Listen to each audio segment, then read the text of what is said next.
Mystic Fire, Video and Audio, proudly presents Terence McKenna, History Ends in Green. This is tape 5 of a 6-cassette series.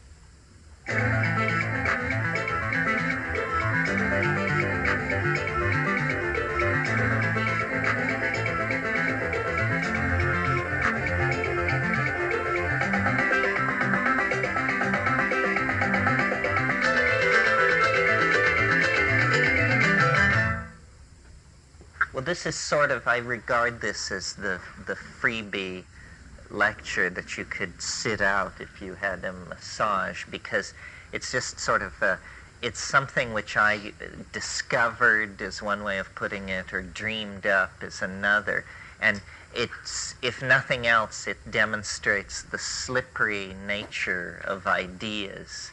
And depending on the audience I'm talking to, I present it different ways. Like sometimes I present it as God's truth.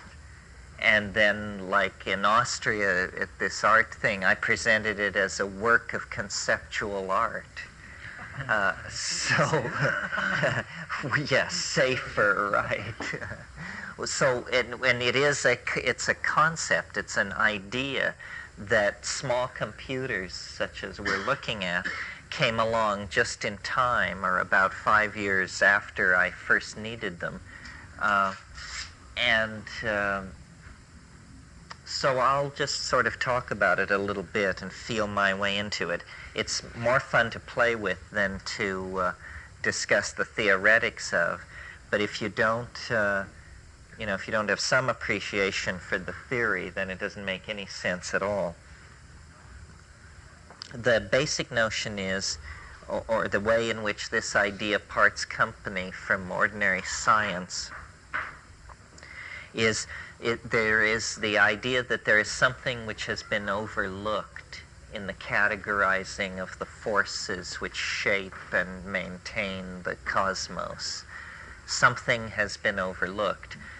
And I call this something novelty, following Alfred North Whitehead's philosophy as put forth in Process and Reality. So novelty, and one way of thinking of it, if you have a background in Eastern philosophy, is Tao. What we're talking about here is pretty much something like the Tao, but we are going to call it novelty. And it comes and goes in the world according to mysterious and unfathomable rules, and it builds structure up, dynastic families, corporations, nation states, and it pulls structure down according to some whim or some unimaginable algorithm or previously unimaginable algorithm. And part of what got me started thinking along these lines was simply trying to make mathematical models of Tao. In other words, taking the statements at the beginning of the Tao Te Ching and taking them as mathematical formalisms, and then seeing what the constraints were on a system that operated along those lines. Well, eventually that led me to look at the I Ching, which is sort of the text par excellence relative to this idea that time has qualities, and this idea of the ebb and flow of novelty that I was playing with, I discovered was a notion that was very old in the East. It's not a notion that's even tolerated in Western thinking, because science, in order to do its business, must have the assumption that experiments are time independent, that whether you do an experiment on a Tuesday or a Saturday, this is not a valid parameter of the experiment. However, this idea is suggesting something else. It's suggesting that time actually does have a quality, and that this quality, so far introduced as novelty, and its opposite, and I used to call its opposite entropy, but at Rupert Sheldrake's urging, I now call it habit. And so this is a kind of Manichaean cosmology in which habit and novelty are in a constant struggle with each other, one gaining dominance for a period of time and then the other gaining dominance in an endless dynamic relationship, the result of which over long periods of time is that novelty is conserved. I think I used this phrase last night in the introductory talk, but without explaining the ideas which lay behind it. But the idea is that from the psychedelic point of view, or from this point of view, the universe is perceived as a kind of engine for producing and distilling and maintaining novelty, and passing novelty on to yet higher states of novelty, each level of novelty somehow allowing the emergence of properties previously forbidden at more constrained levels, so that the whole thing is a bootstrapping process to greater and greater novelty and self-reflection. Well, so that's the basic notion. Then the idea is, following the statement of the Tao Te Ching, that the way that can be told of is not an unvarying way, and following the ideas implicit in the I Ching, that time is a succession of irreducible elements, that time in some way is made of irreducible elements in the same way that matter has been discovered by Western science to be made of irreducible elements. So somehow time is not simply a plenum, a featureless, homogeneous surface upon which the experiments of Newtonian causality can be carried out, but actually when we look at it at the level, the fine-grained level of experience, within the context of a love affair or a dynastic family's rise and fall or something like that, we see then, that it's permeated with qualities. And in the West, these qualities were identified by the Greeks and called fate, and said, to be is to be fate-laden.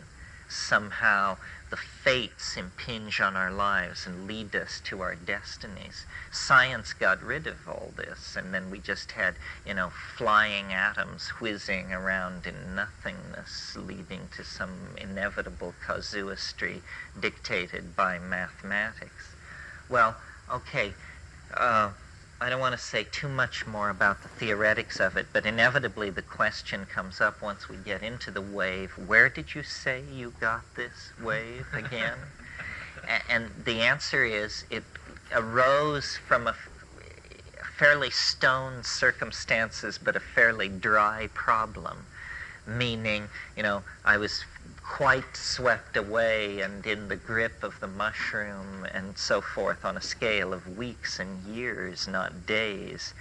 But it posed to me a conundrum, a koan, a peculiar and confined problem, which was, what is the nature of the order of the King Wen sequence?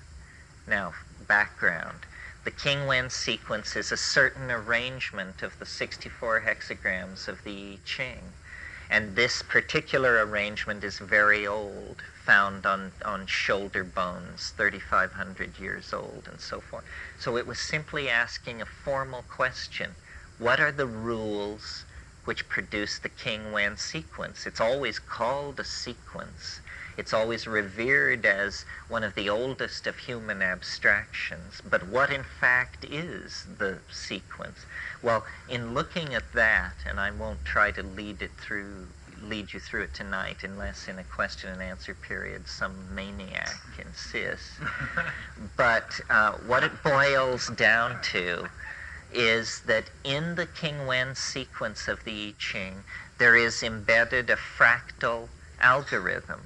A fractal algorithm very much like the fractal algorithms that have been discovered in just the past 7 or 8 years by modern mathematics using high-speed computers. But the interesting thing about this fractal algorithm inside the I Ching is that it actually appears to make good on the claim which the I Ching has always been so concerned to make, namely that it was a piece of prophetistic machinery for mapping future time. In other words, that it was a predictive engine for knowing the future. So what I brought out of it, or what I was led to find within it by the promptings of the mushroom genies, was a certain pattern that I was able to mathematically nail to the wall and define. And then all the computer does here is time scale this pattern. And then I will become the devil's advocate for this thing. And I will claim to you that this undulating wave on the screen actually describes the career of novelty in time, in all places, throughout the history of the universe. And we will look at big pieces of time, little pieces of time, and you will quickly get the idea that whether this is quote-unquote true or not, this is some kind of weird heuristic device that has about it the ozone stench of otherworldliness. I mean, it was not thought up by the unaided human mind. There's a kind of seamless completedness to it that marks it not as a discovery or an invention, but as an artifact of some other order. Well, so now let's look at the screen, and if I can come up with a pointer, and if I can.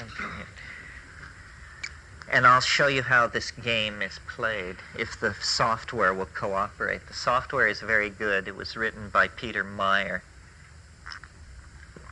The idea existed before the software, but before the software, these screens that you're going to see, it took an entire day to make one of them, and it just left you, red-eyed and tremoring, and there was the possibility for hundreds of arithmetic errors, and any one of which would throw off the signature. So the invention of small computers in 1977 really opened this up for us. Before, we ran telephone directory size lists of numbers, which we could then look up and go off and then produce graphs somewhat like this. Okay, now I know it's hard to see, but the main thing you have to see is the line and what it's doing, and then I'll try and explain everything else and make sense of it. These are novelty units along this axis, and we've never named them, but you can think of them as eschatons or whatever, whitehead-ons. But this is the important axis, and this is the time axis. Now, what's being portrayed on the screen right now is 6 billion years. 6 billion years. In other words, a time span longer than most people require for the life of this planet. The Earth is thought to have condensed around 5.5 billion years ago. And that very fact is portrayed here, because here's a convention that you have to internalize, or nothing from this point on will make sense. It's very simple, but it's somewhat counterintuitive. It's that when the line moves down, novelty is increasing. When the line moves down, novelty is increasing. When the line moves up, habit or entropy or recidivistic tendencies are increasing. Okay, well, so then looking at the life of the universe on a scale of 6 billion years, you see why I say it's an engine for the conservation of novelty. Because novelty, though there have been some severe setbacks, like here, generally, novelty has been conserved. And right now, we're down in here, in this stochastic noise and damped oscillation at the very end of the cycle. so close to the zero value, which is the maximum value for novelty, that for all practical purposes at this scale, we can be said to be next to the zero value. And this is, I maintain, what accounts for the chaotic and highly novel nature of modern history or the 20th century. It's that we are so near the zero value, the maximum value for novelty, that it's actually like there's an anticipatory image seeping through, which contorts the 20th century into the kind of apocalyptic, image-riddled social space that it is. Well, now, let's see, God willing, we can make this thing zoom in. Zoom? Yes. So now we have 750 million years on the screen, and what was previously stochastic noise lost near the zero point is beginning to emerge instead as a repetitious landscape of deep lunges toward novelty. So now, how to interpret this? This is about 500 million years ago. So that big downsweep was the emergence of very simple life forms. But the major career of biology has gone on along this sawtoothed edge that is about 500 million years from here to here.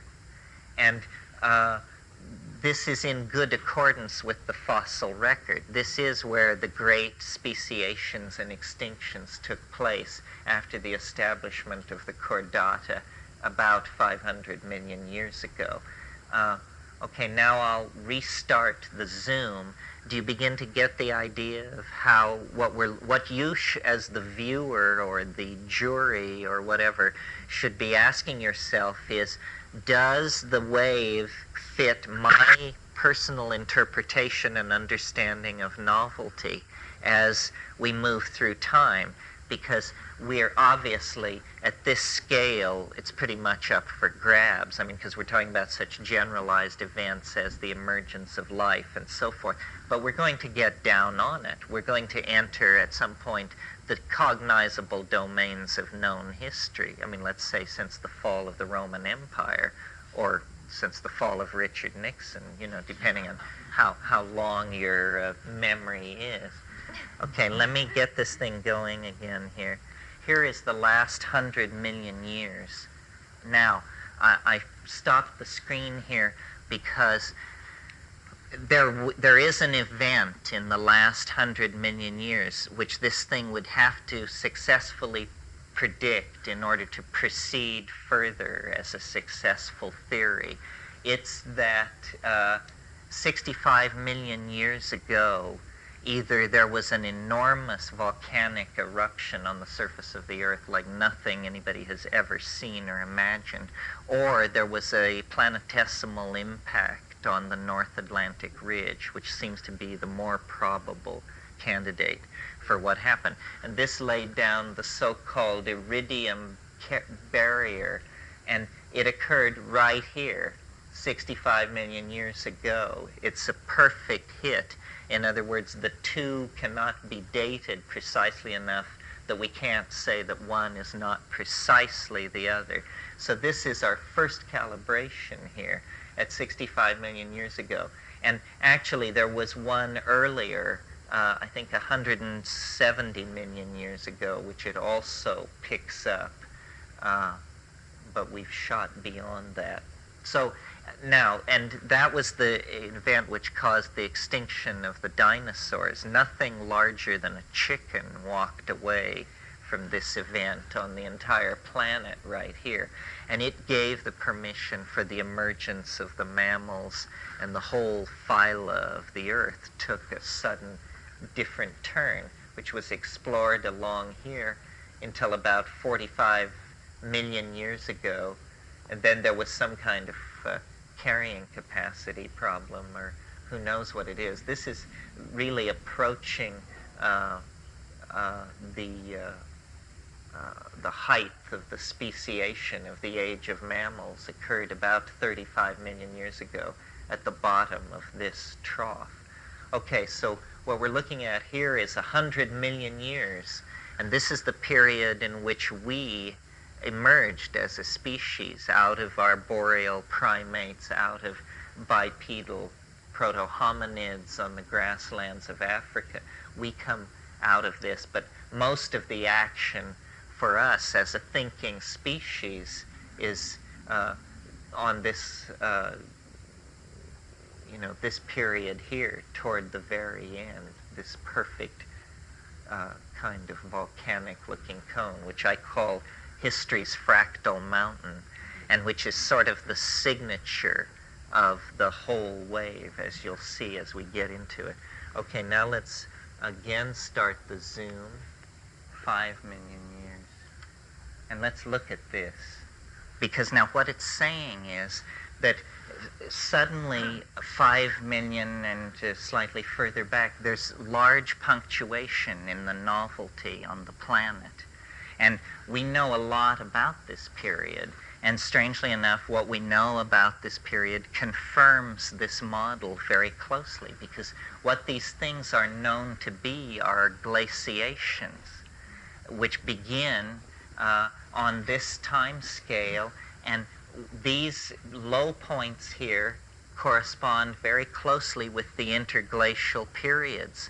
You see, what's happening is populations of human beings and animals are being locked up when the ice moves south.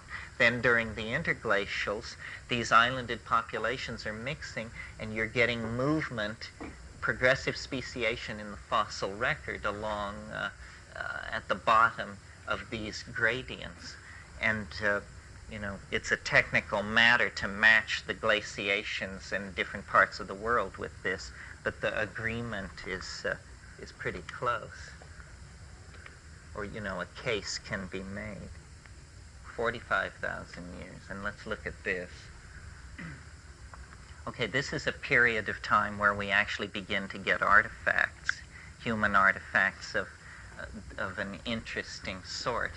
And it's very hard to date the emergence of language, but it's interesting that one school holds that it occurred about 33,000 years ago, and that we get this very steep movement into novelty here, right there. This is probably the heyday of the Neanderthals, because this is where the population numbers of the Neanderthals seem to be the highest and found in the largest areas. But this is a glacial period, the last glacial period. And when the interglacial arrived about 19,000 years ago, you get what's called the beginning of the Magdalenian era. And this is a tremendous explosion of creativity, painting, ochre burials, ritual, musical instruments. All of these things appear on this, and this is, I maintain, where this partnership paradise, this mushroom, pastoral, feminized, ecologically dynamic and balanced society existed along this gradient here. Then it broke up around 10,000 years ago. Drying and the factors that we discussed shattered it, and there was a carrying capacity problem or something like that. Here, let's see this in a little more detail. But we're now closing distance with the cognizable domains of known history. So if the theory is going to fail, it should fail as the data accumulates and the dates become more precise.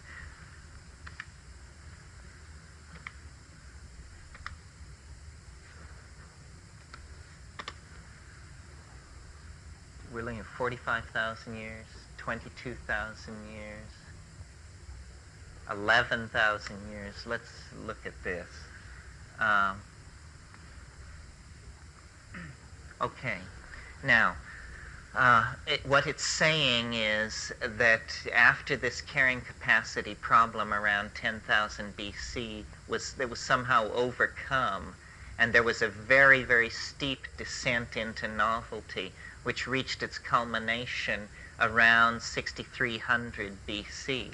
Well, this corresponds very well with the dates for Çatalhöyük in Turkey, which is this Anatolian town, 9,000 years old, that achieved a level of civilization that was not seen at any other site until 1,000 or more years later. In other words, until there were civilizations establishing themselves along this gradient.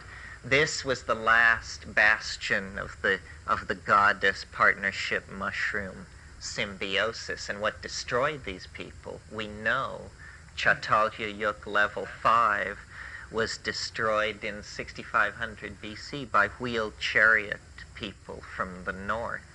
In other words, this spells the Indo-European bad guys who came from north of the Caspian Sea. And then you see this tremendous reestablishment of traditional pattern.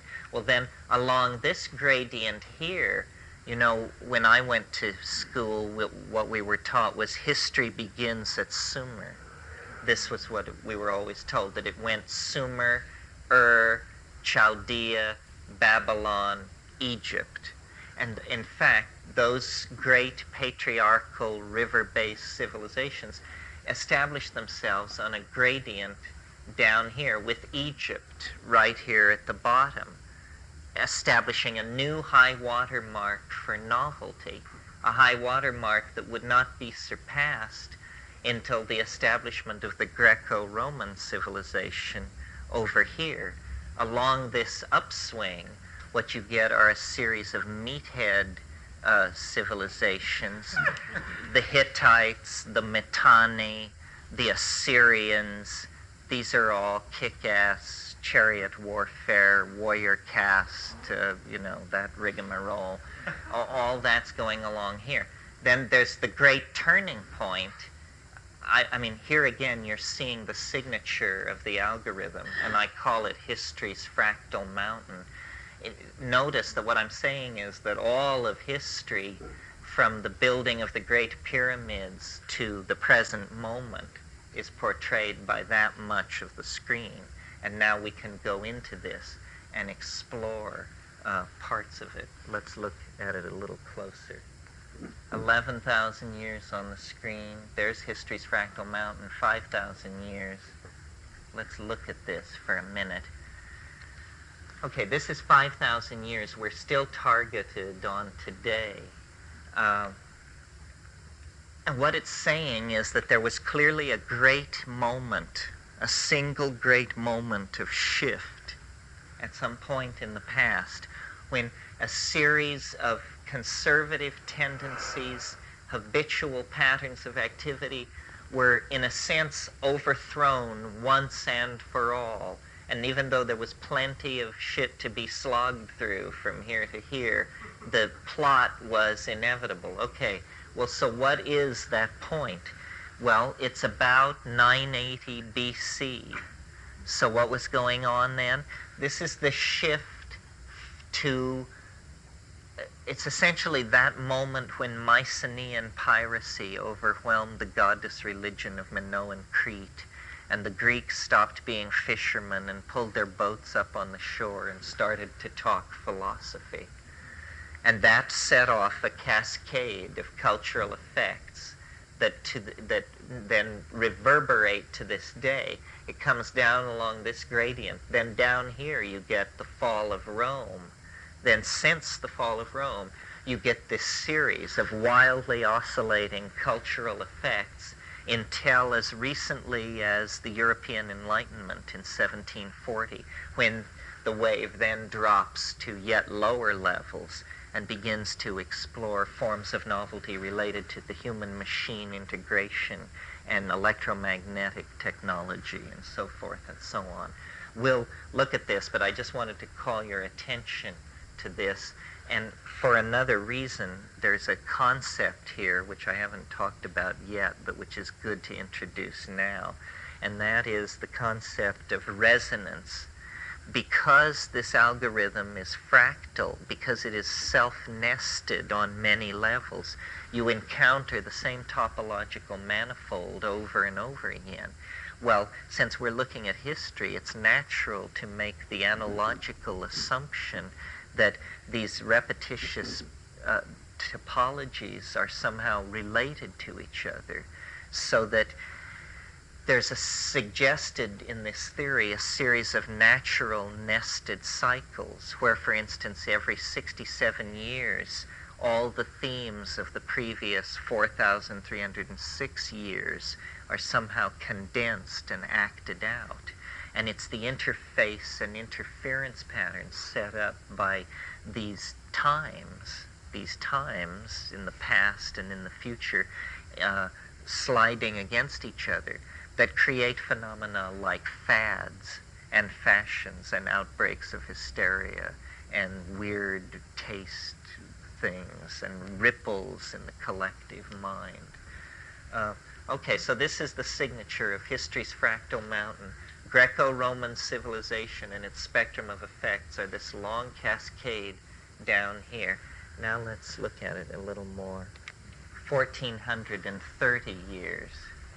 And this I wanted you to see because this is the period of history that we all know the most about.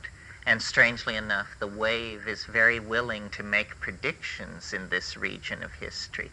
This is one of those levels of magnification where the ebb and flow of novelty is predicted as very radical and highly punctuated. So, he looks for his crib sheet here. So when you go through this and you're trying to understand what's going on, you're supposed to have novelty occurring at the bottoms of these troughs. Well, this one in the 930s, in the 10th century, is the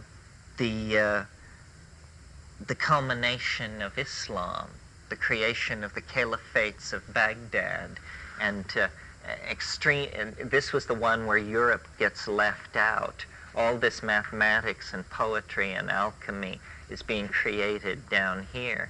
Then there's a series of bounce-offs, recidivist tendencies, until you get over to this one, which is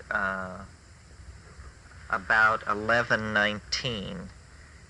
And what this is all about is it's the height of the Gothic revival and of the Crusades. The people who are active in the bottom of that thing are people like Bernard of Clairvaux, Peter Lombard, Eleanor of Aquitaine, Thomas of Becket, Pope Adrian IV, all those folks famous from Masterpiece Theater.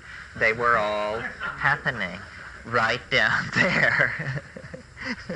So, then the next steep descent into novelty is this one here in 1354, 56. Well, this was the greatest demographic catastrophe that Europe ever experienced. It was the Black Death. A third of the population of Europe died there. Okay, well then this very steep plunge into novelty, the top up here is 1440. Gutenberg is inventing printing in Mainz near Frankfurt. And by the time you get to the bottom down here, it's 1492. The entire Italian Renaissance lies on the gradient of that plunge. So you see what the argument is, and it seems to emerge with more clarity as we have more data, is that history is actually some kind of process on a vast scale that is under the control of this particular mathematical algorithm for some reason. I mean, this is the fractal dimension of the historical unfolding of the experience of the species. What you get down here is the discovery of the New World, the lost half of the planet, and that sets off a round of discovery and exploration that keeps things novel for a while. But then slavery gets reestablished and a whole bunch of bad social habits take root, and it pushes it clear back up to here.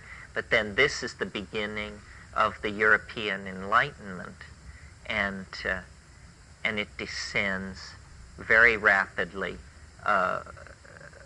with then the American Revolution, the French Revolution, and the Napoleonic Restoration, all down in the bottom of this trough. Well, then let's go forward just a little bit more. The 20th century is coming up. Now, there it is. Now, remember how I called it history's fractal mountain, and we looked at it on a scale of 4,000 years? Well, it was this signature, or something very like it, with just slight scaling differences. Within the 20th century, from 1945 to 2012, we're recapitulating in some weird way all the themes of the previous 4,306 year cycle. So, for instance, the way this game is played is, remember I said that we had the old riverine empires down coming along this gradient, and that down here we got the Egyptian cultural manifestation? Well, now we're looking at the 20th century. We're seeing the resonances of the Egyptian cultural manifestation, and we see that they reached their culmination in 1933 to 36. So what this is saying is that the quality of this trough is a millenarian cult based on the deification of a leader figure, coupled with a hysterical obsession with tasteless architecture. And we see this set of themes played out both in Pharaonic Egypt and in the Third Reich, of course. I mean, and once you see that one is the resonance of the other, you see, of course, that's clearly what was going on. Well, then remember I said that the great turning point in human history was when the Mycenaean pirates squashed the Minoan goddess-loving folks and set off the cultural cascade of Greco-Roman civilization. Well, in this scheme of things, that moment happens right up here in early 1967. And of course, if you lived through that moment, you know that there was a kind of pagan revival right there, which then got smashed, and then we rode our way down into this long set of cascades, into then the wild oscillation of the present. And one of the things that I wanted to talk about a little bit tonight is how we've actually entered into a new kind of time. It began about 3 or 4 years ago, 2 years ago, depending. What it has to do with is, for a long time we were on a descending gradient into ever greater novelty as we approached this asymptotically increasing novelty.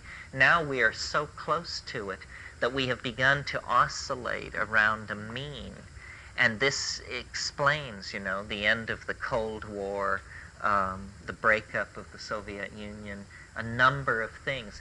And we are going to live in this kind of time unto the culmination of the time wave itself, which occurs in 2012. The time wave is unable to make predictions past 2012 AD. One of the odd things about this revelation is its self-limiting property, because as a fractal description of a data field, it only works if you assume that the whole thing wraps itself around itself and disappears up its own gullet on December 22nd, 2012 AD, only 22 years in the future. Now we could talk about how could this be and what does it mean. What I think it means is that the presence of self-reflecting organisms, people, on this planet indicates the nearby presence or the potential imminent emergence of some higher state of organization.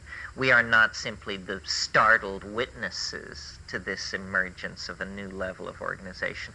Our presence here is the first indication that it's going to happen. It's almost like you can think of a pond. When the surface of the pond begins to churn, the smart money knows that something is moving toward the surface and is going to burst through. Well, history, human history, all this dream exchange and information trading and lying and so forth that goes on, is the churning of the surface of the pond. And the smart money should know, that there's a momentous hidden force moving beneath the surface, that all this is presaging. And so I think this is that kind of thing, that as we approach the hyperdimensional meltdown point, or the chronosynclastic infundibulum, precursive images of it will be thrown off. I think everybody's visions now tend to take the form of totality symbols, and this is because it's constellating itself into a totality. We are so close now to the transdimensional object that it invades our dreams, our advertising, our waking fantasy, our art, our mathematics. Everything is contorted by the attraction of this transcendental object. Blake talked about this kind of thing. Anyway, now, let's go in a little closer there, because, to humor me, basically. 44 years, here's 1967. It's pointing at today, remember. 22 years, 11 years, 5 years.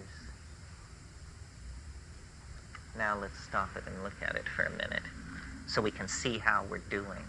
This is the last 5 years. Well, it's not so much the last 5 years, it's pointing at today. That's today. And what we've got is 2 years, 9 months, and 16 days on the screen. Okay, well, what's it saying here? It predicted a high novelty maxima here, here, here, and then here, which we haven't gotten to yet. But we've been through all of this, so let's see how we're doing. Okay, to the day, this high novelty maxima corresponds to the business in Tiananmen Square, not the massacre, which is slightly off the trough and up on this side, but the day they put 1 million people into the square peaceably is right at the bottom of that thing. Well, okay, so then we know that ended unhappily. There was a reassertion of traditional patterns, i.e. shooting students. What could be more traditional than that? So there was a lot of that. And then that sort of peaked out, and then there was another try at a novel maxima. And at the bottom of this one, the Berlin Wall is torn down, right at the bottom of this one. So there's 2 hits in a row. Now, you remember that after the Berlin Wall was torn down, there were a series of revolutions. Czechoslovakia, Poland, Bulgaria, and then finally Romania going over the top, and that they became progressively uglier, progressively more in the traditional mold, meaning costing more life, and that week between Christmas and New Year's of last year, when the footage was coming in from the radio station in Romania, it was fairly grim. Well, that was as we went over the peak of this anti-novel or habitual thing. Then we started a long, slow meander downward, which was fairly gradual, and a lot of stuff seemed fairly irrelevant to us. It was all about the new German order and the SNL scandal. But then we got to the bottom of this. It's not quite as deep as this, but we reached it on the 3rd of August. We reached it when Saddam Hussein invaded Kuwait. Now let me see if I know what I'm talking about. Let's see if I can move this arrow a little. Yes, there's the 27th of July. At that point, they're massed on the border and so forth, and then the invasion takes place just a few days later. Well, what can we say about the prognosis for the future based on what we're looking at? This concludes Side A.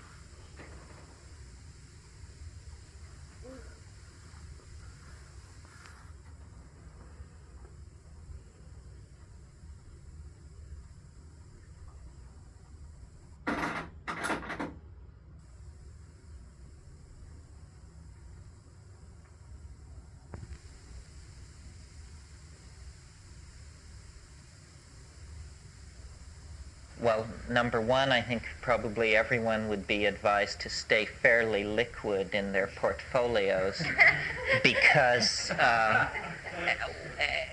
this crisis is being very carefully managed, but only up to a point. And at that point, it goes over the lip. And this, the Tiananmen Square massacre point, is the previously most novel point ever tested in the history of, the cosmos. So at some point late December or early next January, we're going to push through that, having been on this long slide down. So it's not a very good prognosis unless you're in the novelty business. In terms of an absolute prediction, what this is saying is that the big change to watch for is around the 20th of November.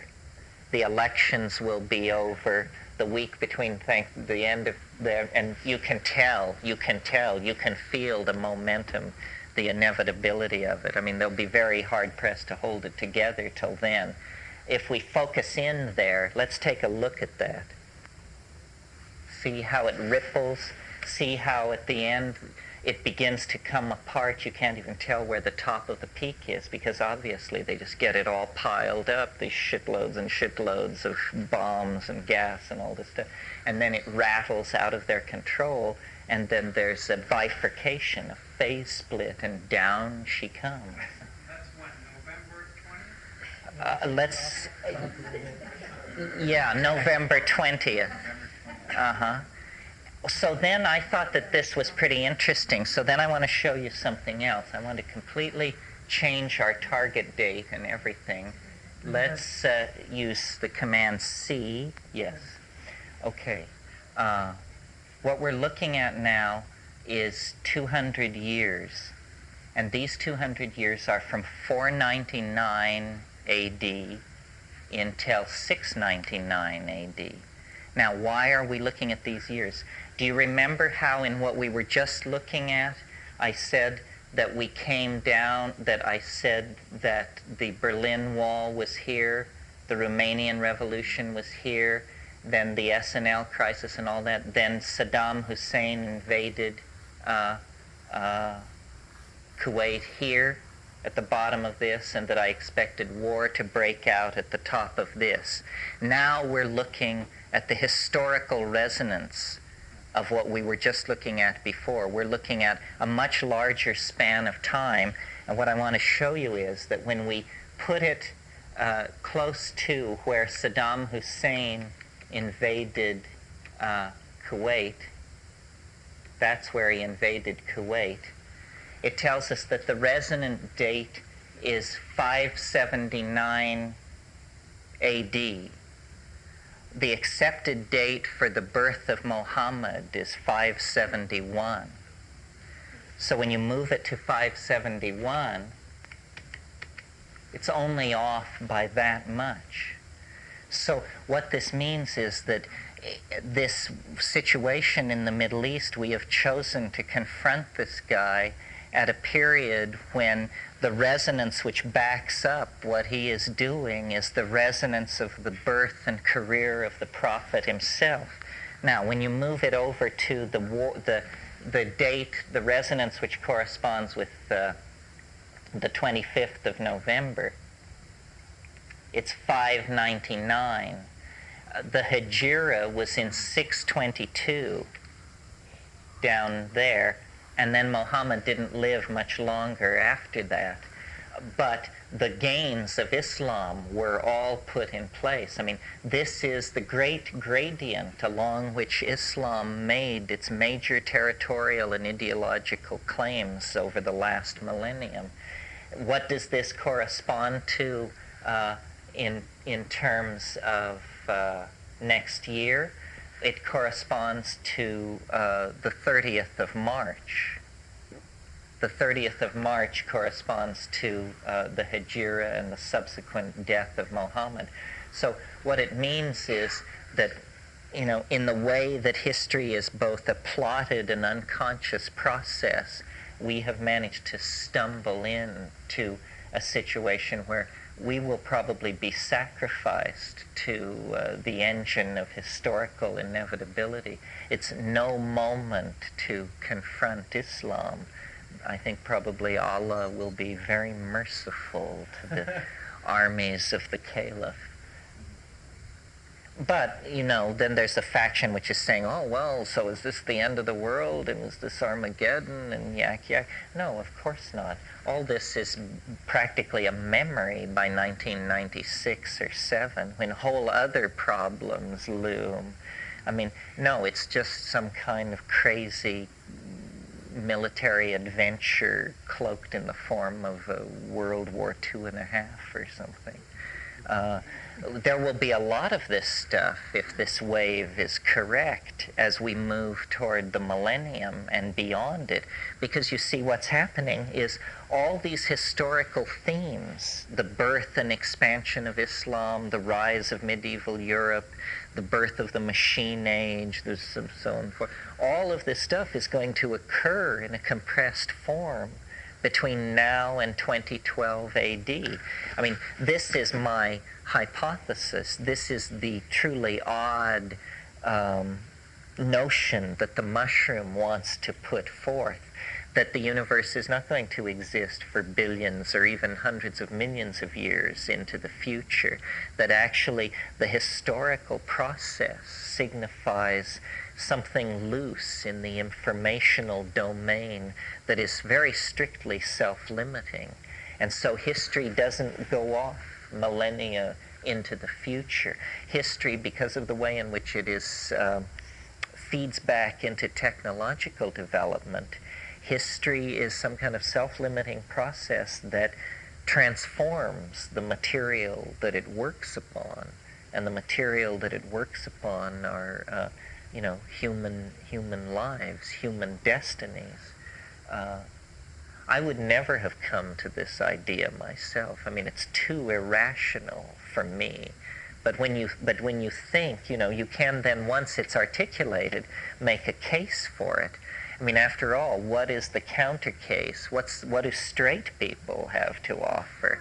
Well, what straight people have to offer is that the universe sprang from nothingness in a single instant from an object whose diameter was less than that of a single electron. Well, hell, if you could buy into that, what couldn't you buy into? I mean, it's like the grossest series of imponderabilities and unlikelihoods that you could string together. Yeah. What does happen if you extrapolate the curve backwards for 20 billion years to before the Big Bang? You mean, where does this go? Yeah, you started at 6 billion years. What if you had started at 20 billion years ago? Well, the duration of the wave, it has no... Oh, excuse me. The wave has no defined physical duration because it's a mathematical entity. It does have convenient breakpoints at 72 billion years and 1.5 billion years. And because we know there are things that have gone on that have taken more than 1.5 billion years, but we don't know of anything that's gone on that's taken more than 72 billion years, we've sort of rested with the assumption that 72 billion years is the duration. Do you see how the idea of the resonance works? It works in a very literary fashion, somewhat in the way that James Joyce wrote Ulysses. Ulysses is the story of a man who seeks to buy kidneys for his breakfast in Dublin. But in so doing, he manages to be Ulysses and to visit all the ports of call that are listed and mentioned in the Odyssey. In other words, it's allegory, it's internalization of a scheme of action in one time and place and transferring it to another. But I think that this is how life is really put together, and that this is what psychedelics teach you on one level. Is one way of putting it is Rome falls 9 times an hour, and you just have to be paying attention 9 times an hour to see it go by. And everything else happens 9 times an hour, and 3 times a day, and once a week, and twice a month, and 4 times a year, and 8 times a millennium, and so forth and so on. And we're stacked up inside this system of resonances, historical references, ghosts, scattered mirages, images, the memories of the casuistry of past events. Yeah. So when you say 2012, I don't understand what you're saying. You're saying then we no longer resonate with these other times in the past, and is that what they mean by the end of ordinary history? Well, yeah, I sort of fudged. I didn't say what happens in 2012. I don't really know. I imagine it to be this fairly grandiose event that has to do with, you know how I said the universe is a machine for the conservation of novelty, but that it conserves and produces novelty at an ever faster and faster rate, and that the presence of human history actually indicates that we have entered into what Whitehead called the short epochs, meaning kinds of time that are coherent unto themselves, but that may last only a few centuries or only a few decades, you know. I mean, the way in which the 20th century is a time unto itself. Well, I see this speeding up until the point where nobody will be unaware of the fact that the whole space-time continuum is somehow collapsing on itself. It's a fairly literary idea because we're accustomed to thinking of space-time as just sort of hanging around. We're not accustomed to the idea of it migrating toward a point. But I think that the whole human species is involved in birthing some kind of alchemical object or some kind of transcendental something, and that, you know, the reason our history is haunted by messiahs and prophets and wild-eyed characters preaching doom and redemption is because in our dreams, in our visions, we're picking up like 5% seepage from the transcendental object in hyperspace, and it's what gives history a kind of direction. You know, I said that the academic theory of history was that it was a random walk. The transcendental object in hyperspace is picking up the vibrations from, that's the thing in the future. Yes, and it's giving history a kind of compass, so that we keep correcting our course. We're not even aware this is what we're doing, but we are actually stumbling toward and defining into narrower and narrower areas this thing that we're after. And when we finally grab onto it, you know, it'll be wonderful according to me. It'll be the flesh-made word, or, you know, the year of the jackpot, or something like that. How was the year 2012 arrived at? Is that what the algorithm pointed toward?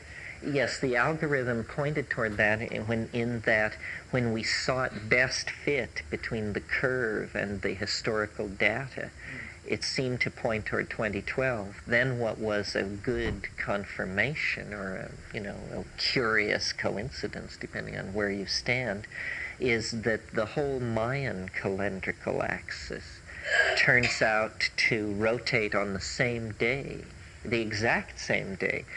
For some reason, the Maya, who had a calendar of 5,306 years of 13 baktuns, 13 cycles, made the winter solstice of 2012 AD the axis point of their whole calendrical machinery. Now, the only thing I have in common with the Maya is we both have this affiliation with the mushroom.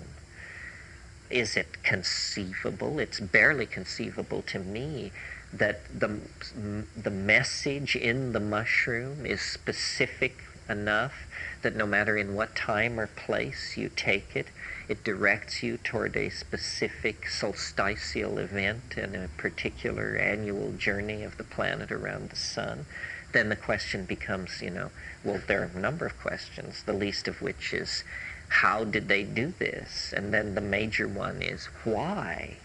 Why do this? What does it mean to encode a prophecy into a psychedelic plant? And then to have people dig it out so close to the attractor event that they're really helpless to do anything other than witness it anyway. No, this is the stuff of pathology. It fills the back wards of our private mental hospitals. But, something's going on. You just have to wonder. How did King Wen know that? Well, that's a good question. Yes. Why the I Ching, which is what you're asking? Isn't it a little quirky to hang your whole theory on a mathematical sequence derived from an ancient Chinese book of divination? I mean, how dilettantish can you get, But the answer is no, because what they were trying to do with the I Ching was they were trying to create a general topology of categories, or a general typographic list of temporal categories. And the way they did it was by looking into their minds, by stilling overt physiological functions like breathing and heartbeat, and looking into their minds and seeing phenomena which we might call mental, which they might call physical, which somebody else might call quantum mechanical, but the ontological status of this phenomena is not ultimately what's important. What's important is that careful observation be carried out on it, and that it be correctly categorized. And what they saw was the organizational rules of time itself.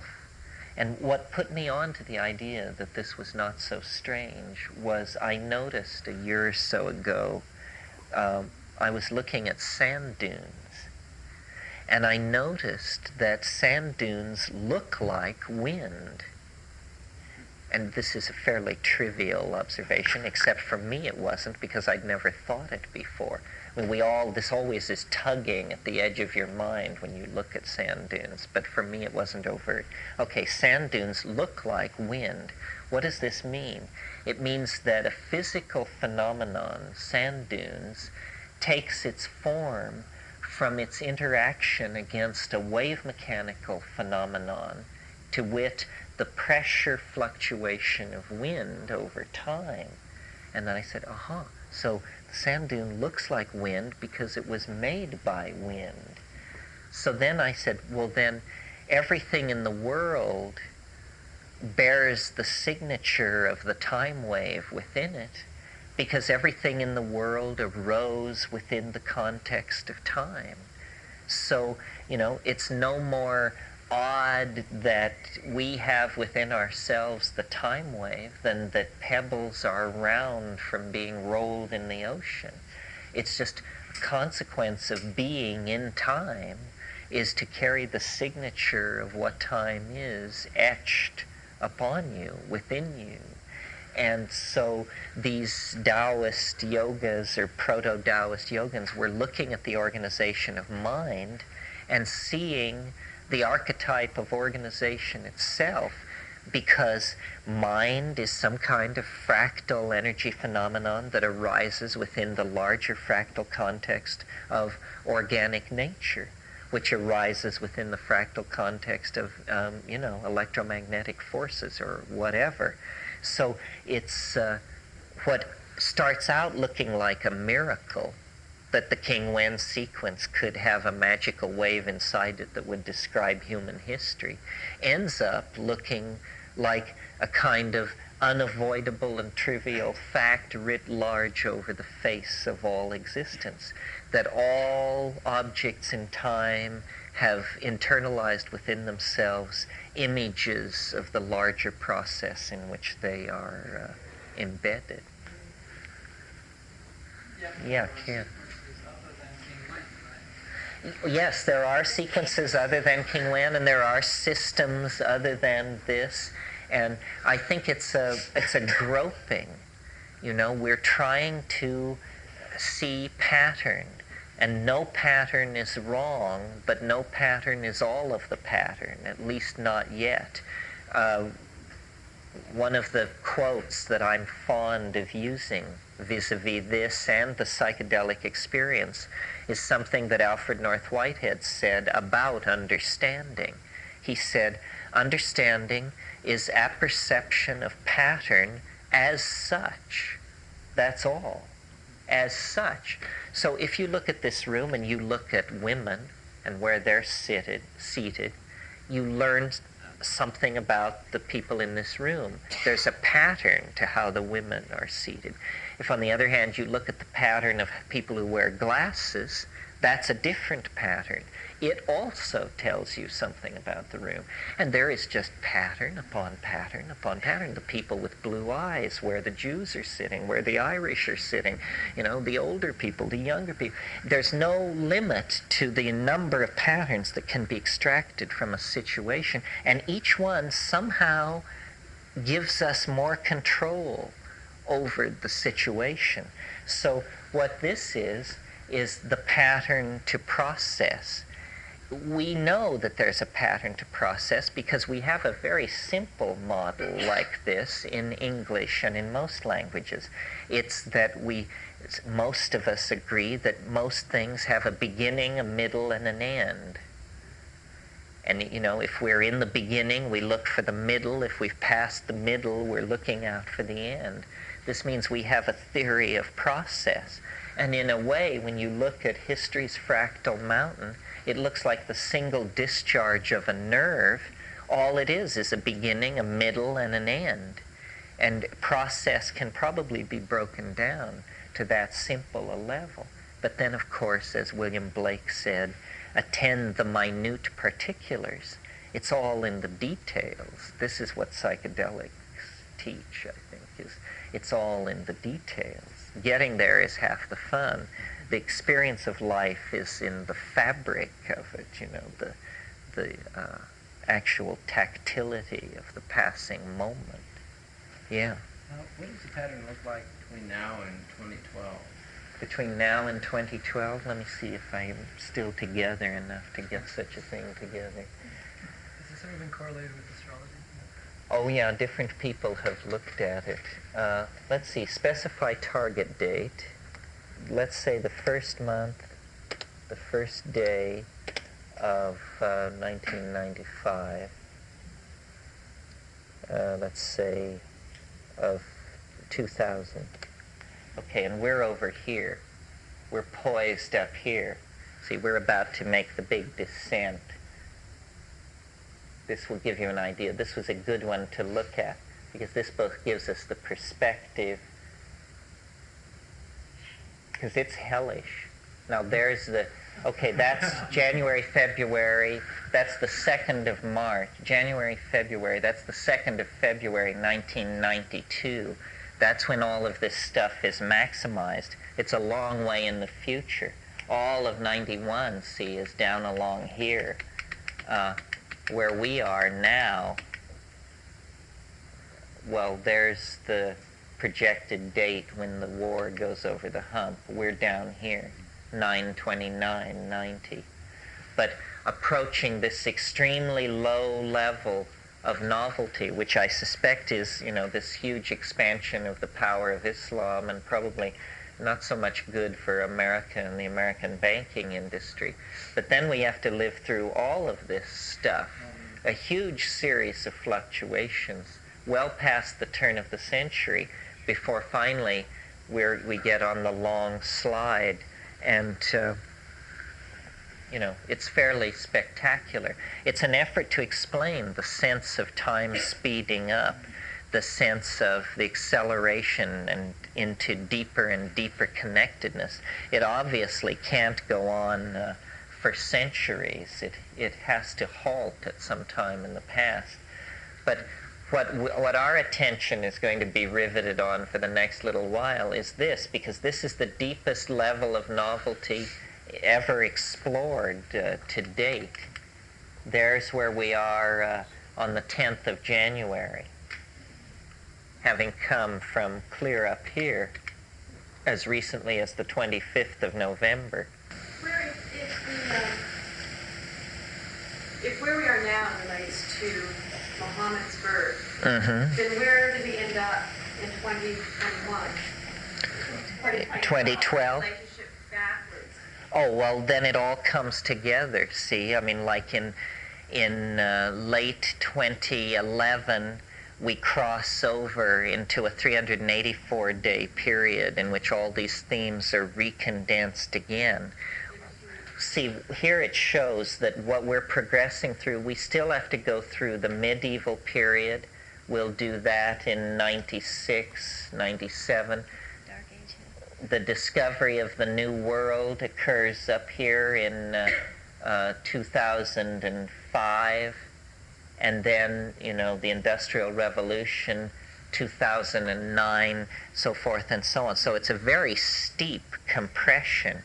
And then the way it works, actually, is when you get into these final epochs, you get a 384-day cycle in which everything is recompressed, then a 6-day cycle, and then, a cycle that lasts an hour and a half, and one that lasts 135 seconds, and so forth. And it's the spin dizzy principle. It's exactly the principle that's used to explain the birth of the universe by straight people, except they put it all back in the first half nanosecond of the universe, and I want to put it at the end. And the reason mine seems more logical to me is what we're talking about here is an outlandish singularity. Well, they say the singularity sprang from empty space. Seems to me the least likely medium for a complex singularity to emerge from is a high vacuum.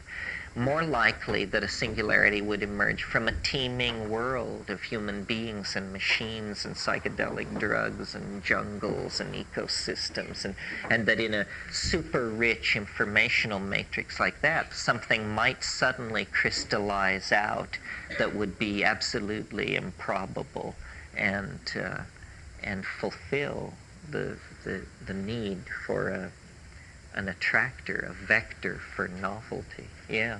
Time itself, it is the dawn line of a given day actually falls. Well, the way the software is set, it's set for the dawn line at La Chorrera in the Amazon, which is also the dawn line for New York City. When we were doing our most crazed thinking on this subject, the fantasy was that it would take 24 hours then that it would follow, as you call it, the dawn line, the terminator of the planet, so that as the sun rose, it was hypothesized to have something to do with actually the geomagnetic strum, or what we call the heliomagnetic strum of the star. And so as the sun rose over a 24-hour period, this implosion would occur. It's interesting. I don't understand this theory in the sense that it seems to me it should be fairly easy to overthrow. It's making such highly punctuated predictions. It's not fudging its bets with a smooth curve. And yet the attacks upon it have been unbelievably weak. It seems, but yet it's a curious thing. It's very hard to imagine how anyone could, quote unquote, figure this out. It seems that you would have to find it all at once, done somehow. There's no way into it where you could start to figure it out. So it has this curious completedness. And as a person who was not even that interested in the I Ching, and certainly less interested in diddling around with graph paper, that I should be the John the Baptist of this new dispensation is pretty peculiar. I'm not even into long division. Liz. When you were balancing out various factors in testing out the theory of fractal time. For instance, you've been talking about the spread of Islam and its the growth of poetry and science and so forth within it. But I didn't hear you mention the Inquisition. One of the strengths and weaknesses of the theory is that it's pretty non-specific. You know, maybe astrology tries to say too much, maybe this tries to say too little. But the Inquisition happened down, well, actually it was stretched out over time, so it depends on what you're actually talking about. But the great novel century, the 15th century, the 1400s, occurs along this gradient. Yeah, novelty is a kind of morally neutral term. I mean, is an invading army raping and pillaging and mixing its genes with the local populace? Is this come out as a plus or a minus on the novelty scale? I don't know. I confess I'm puzzled by this. It's a pretty powerful concept. I mean, I think we do feel in our own lives the ebb and flow of this quality, and that when it's, you know, when you're hot, when you're not. That's what that's saying. Yeah. Well, when you were talking earlier about novelty and sheldrake and novelty versus habit, there was the upswings on this graph where I heard you describe as sort of, you know, conservatism, and the downswings were novelty and new things happening, new things like people in this room generally would like. At least that's how I was hearing it. Oh, new things like generally people in this room would like. No. Things that orient themselves towards peace and... Oh, no, I don't think so. I think a world war here will do just fine to fulfill the novelty requirements of the situation. What amazed me about it was when I was sitting up here after the Romanian Revolution and looking at this hole here, I was saying, boy, something outlandish is going to have to happen, or we're going to have to toss this sucker right out the door. Well, then, lo and behold, you know, with this weird sense of déjà vu and startled amazement and yet vindication, yet horror and disbelief and so forth, it all comes to pass. It fulfills an impossible prophecy. How many times can it do it? Check this out. We've got to get through this, but this thing occurs over a 3-month period in 1995. From March to May of 1995, we have to undergo a descent into novelty that makes what we've been through and are going to go through look like peanuts. So there are built-in tests in the wave so that if it's junk, we should be able to get rid of it long before we're anywhere near 2012. And yet we're meeting now the first of these difficult tests, the first prediction of a steep descent into radical novelty. And, you know, the armies and chancelleries of the world are just rushing furiously to fulfill the prophecy. Yeah. Well, except that that's a kind of a fart at the opera if what you believe is happening is a conservation of novelty, a knitting together, an ever-deepening and enriching and connecting kind of thing, and then they drop the bomb. The only way that could redeem it is if, you know, our real destiny is in another dimension, and sort of like that wonderful scene at the end of Dr. Strangelove where they sing the song, "We'll meet again someday, somewhere." I don't think it is nuclear holocaust. I think nuclear holocaust is the shadow of the alchemical concrescence, and that what it is you know, somehow a way of coaxing the human soul into physical manifestation. I mean, the flying saucer, the extraterrestrial visitant, the philosopher's stone, alchemical mercury, some way to really realize our dreams. I mean, I think that that is really the promise of the psychedelic experience. The thing you find out at the core of the psychedelic experience that you cannot believe, no matter how hard you try, because it's so liberating, is that, dreams are real, apparently. History, there is a way out. It isn't. The high walls, all that, it's an illusion. There's some tremendous act of intellectual apprehension or courage or something, and then you break through. You penetrate beyond the mask. There is a mask, there is a beyond the mask. But most people go to the grave without ever even making the effort. Yeah.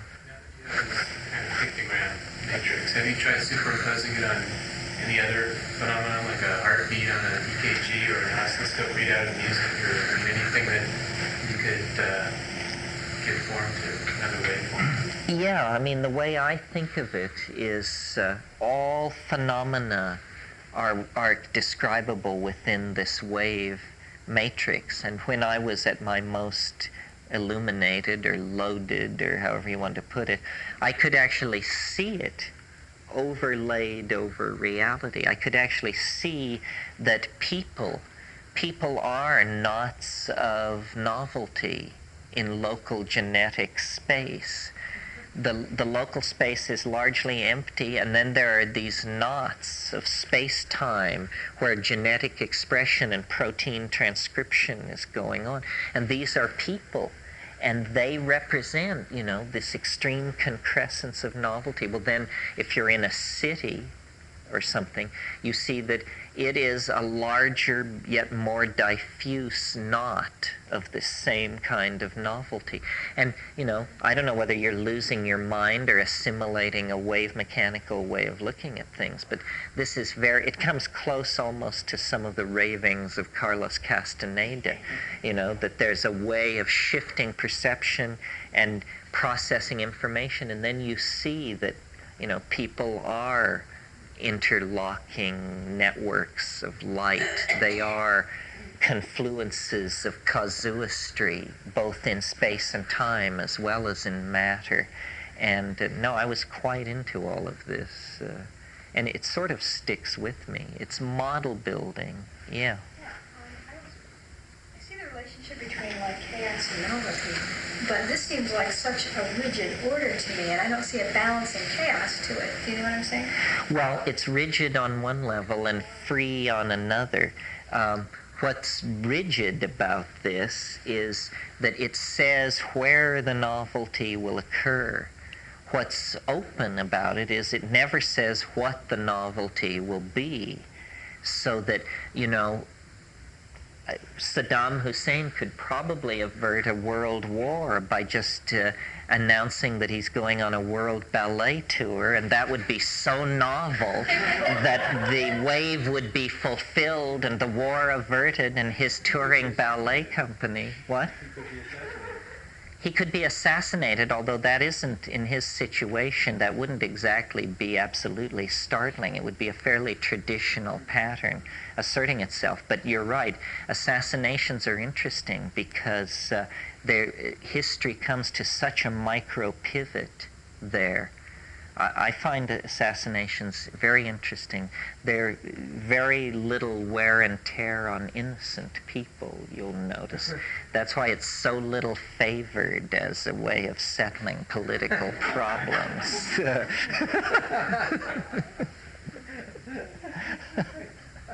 But I have a German correspondent who has taken this between the teeth and run with it.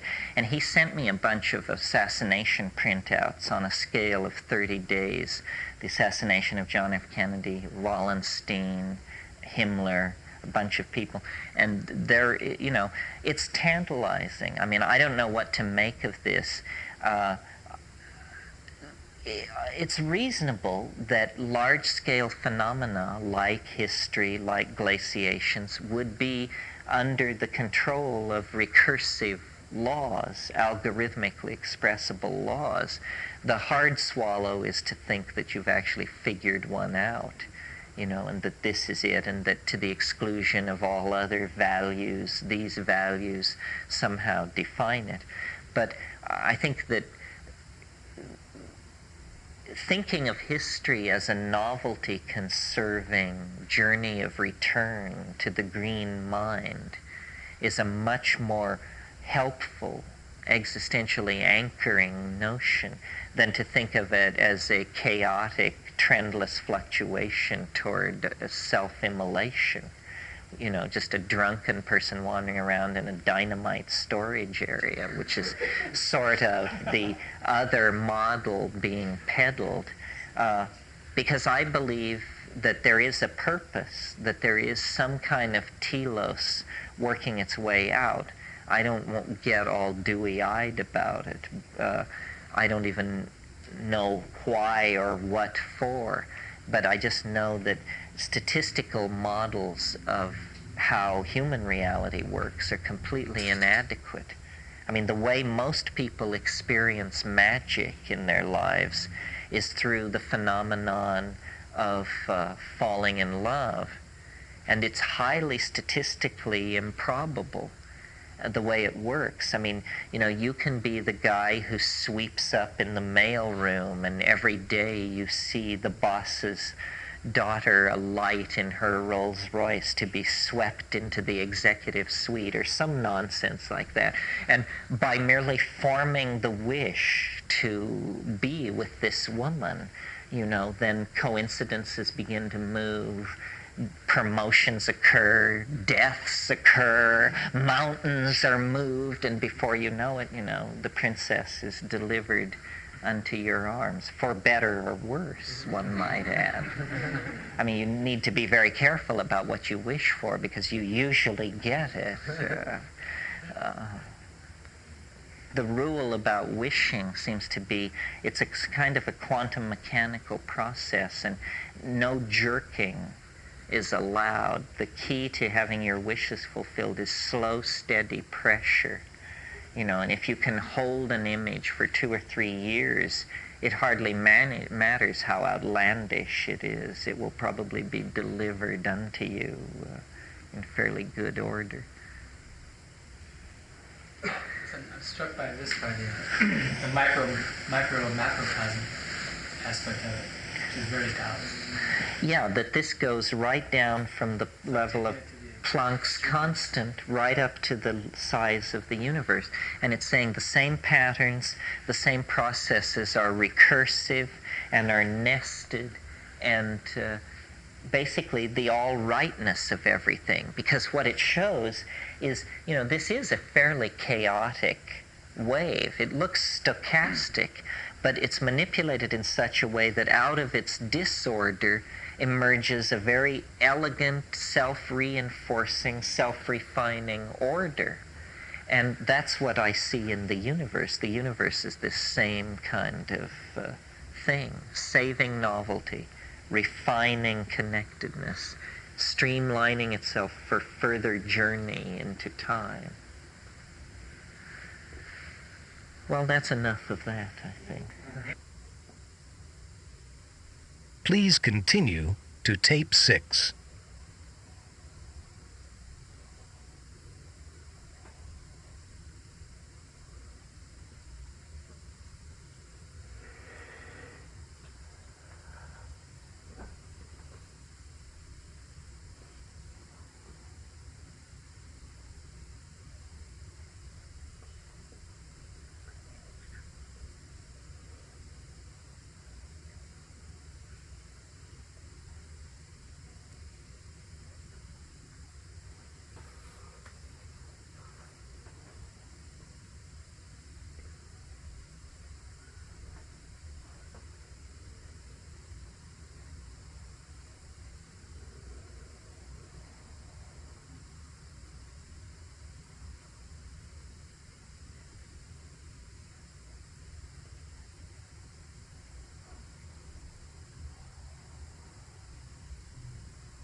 Mystic Fire, Video and Audio, proudly presents Terence McKenna. History Ends in Green. This is tape 6 of a 6-cassette series.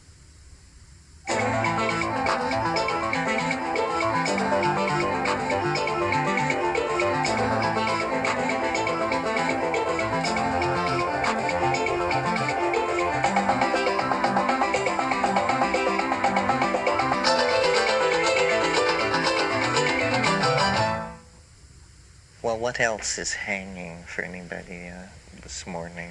How about healing using mushroom states? Other techniques? Well, shamanism, we tend to lose sight of the fact that for the people who actually practice shamanism as a day-to-day thing, healing is what it's always all about. And the shaman isn't making these journeys for his own education or so forth. It's always to heal. I don't really see the mushrooms as specifically a cure in the ordinary sense for X, Y, or Z condition.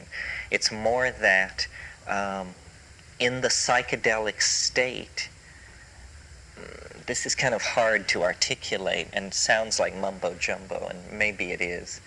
But I've noticed that in the psychedelic state, it's as though within the parameters of the body, the ordinary laws of physics are somewhat in suspension. And there is a great deal to be learned by somebody about touch and light and sound, especially sound, I think.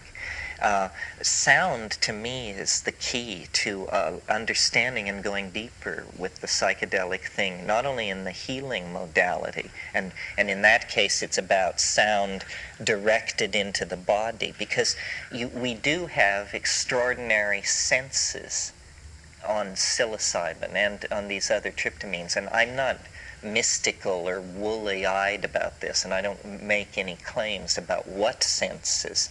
But if you sit down with a person, or a watermelon for that matter, when you're stoned and sing into it, the quality of the hallucination is such that there is a way of thinking about it where you could say this is an acoustical hologram of the interior of their body.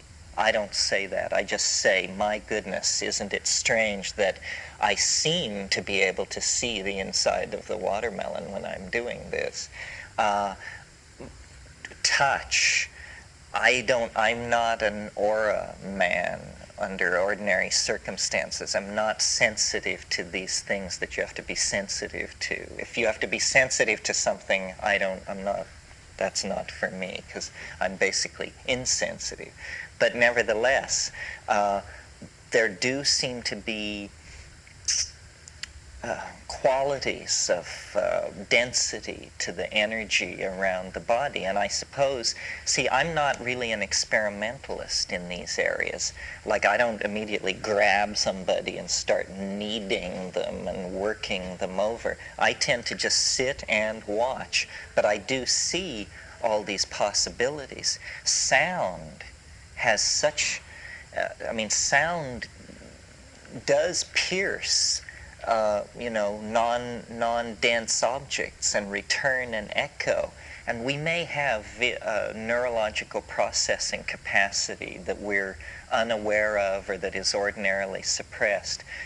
For instance, I have quite a good ability to navigate in darkness. I always have been able to do this. It doesn't seem that strange to me. I'm pretty good at it, to the point where there have been times in the Amazon when I've gone for water at night and literally forgotten to take the flashlight and gotten there and gotten halfway back before I noticed that, and it's a combination of projective memory, so forth and so on. I noticed in the Amazon when I was quite keyed up that I had a sense that I've never heard anybody talk about. It was a kind of geometric sense that told me the shortest distance between any two points in terms of energy expenditure. It was something which I could see that Aboriginal people would just absolutely have to have. It's a whole thing about following the edges of ridges and never descending unless you have to, and always keeping to the high ground. And my mind would just tell me this stuff, draw these lines through space. The fact that ayahuasca, which makes possible, this visual language that seems to me the evolutionary compass for language and culture, the fact that the compounds which allow that occur in the ordinary brain suggests, that we could be as close as a one gene mutation away from different styles of neural processing. And, we don't know to what degree technology pushes these things around. Did the people of manuscript culture have the same serotonin ratios as we have? How much, to what degree is culture a chemical feedback mechanism operating on us as a species? I mean, we're like fish trying to discover water.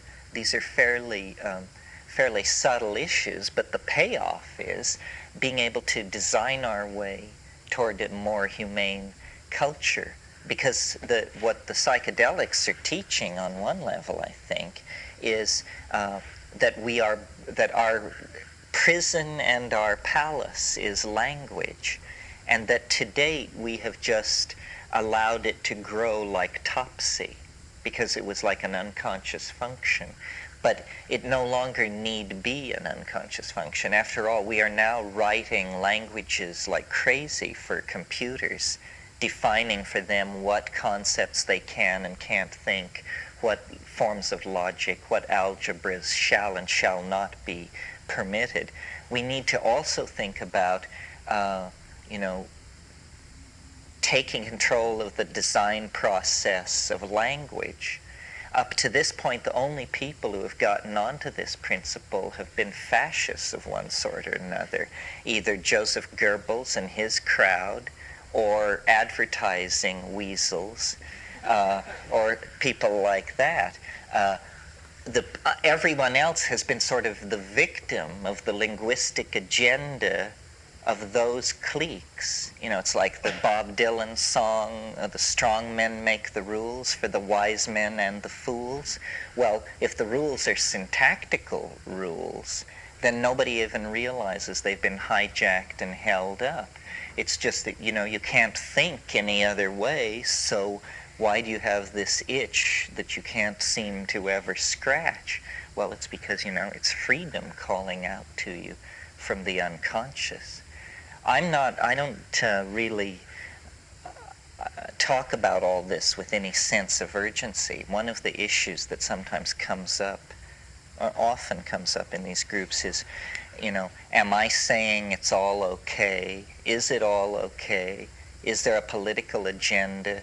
What should be done? And, it was Mahatma Gandhi who said, what you do has very little importance, and it's very important that you do it. And I think that's how we have to act. We have to each choose a small area and then act in that limited area with all the existential commitment we can muster, but not with anxiety. Anxiety, the Wi Po Yang, the Chinese Taoist alchemist, said, worry is preposterous. Worry is preposterous. You don't know enough to worry. Do liver cells worry? Do skin cells worry? It's just a complete waste of metabolic energy. The better thing is to function well in place and then to wonder. Wonder is sort of worry without animal anxiety, but it's living in the light of non-closure. That, we're not going to get this thing wrestled into a box. Not positivism, not Islam, not the Kabbalah, no. All these things are very good tries, nice efforts. We set them on their pedestals in a long row in the Museum of Noetic Good Tries. But it isn't in that. It's in the moment, in the recapturing of direct experience. My publisher in New York for this new line of books he's bringing out has coined the battle cry, "Take back your mind." And I think that's a pretty good way of putting it. Take back your mind, because we have transferred our loyalty to mythical structures, structures about sexual politics, about what a man is supposed to be, what a woman is supposed to be, how much money a person is supposed to have, how much art they're supposed to produce, how many times a week they're supposed to get laid. We have all these images that we're supposed to live up to, very complex, all being sold down to us through a culture whose motivations are very murky and highly suspect. I mean, culture is not your friend. All these people who want you to smell good and drive the right car and have your extra facial hair removed and all that, these are not your friends, these people. And it pays to remember that, that there's a struggle on for loyalty, that you are much more, you look much better to the institutional structure if you work hard, consume quietly, choose from the political menu without a lot of fuss and that sort of thing. But in fact, this kind of business as usual has led to the sort of lethal crisis we're in.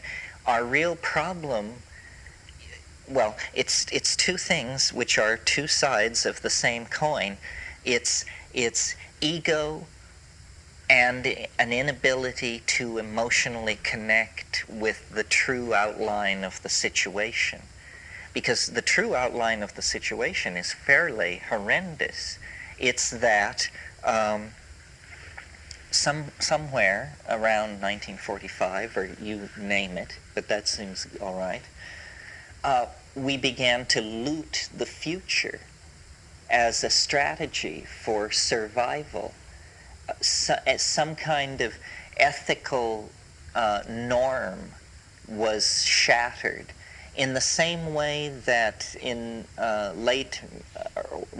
early mercantile civilization, there was this horrifying moment when, even though slavery had been dead for 1,000 years, they realized that if they brought back this wholesale sale and transport of human beings, they could make millions in sugar.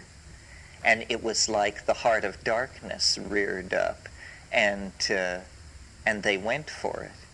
And our circumstance is somewhat similar. We have embarked on a similar kind of descent into an ethical dark dimension by looting the future. And this is going on at a faster and faster rate. I mean, this current situation in the Middle East, much could be said about it, but any moral justification seems preposterous. I mean, what's happening is 8% of the world's people use 35% of the world's petroleum and are ready to blow everybody off the map to keep it that way. I mean, this is nothing more than a manifestation of junkie psychology on a mass scale. It's, we're addicted, they've got it, we're happy to pay for it, but if they won't sell it, we'll break into their house and take it, because by God, it will go into our good right arm. That's the plan. And,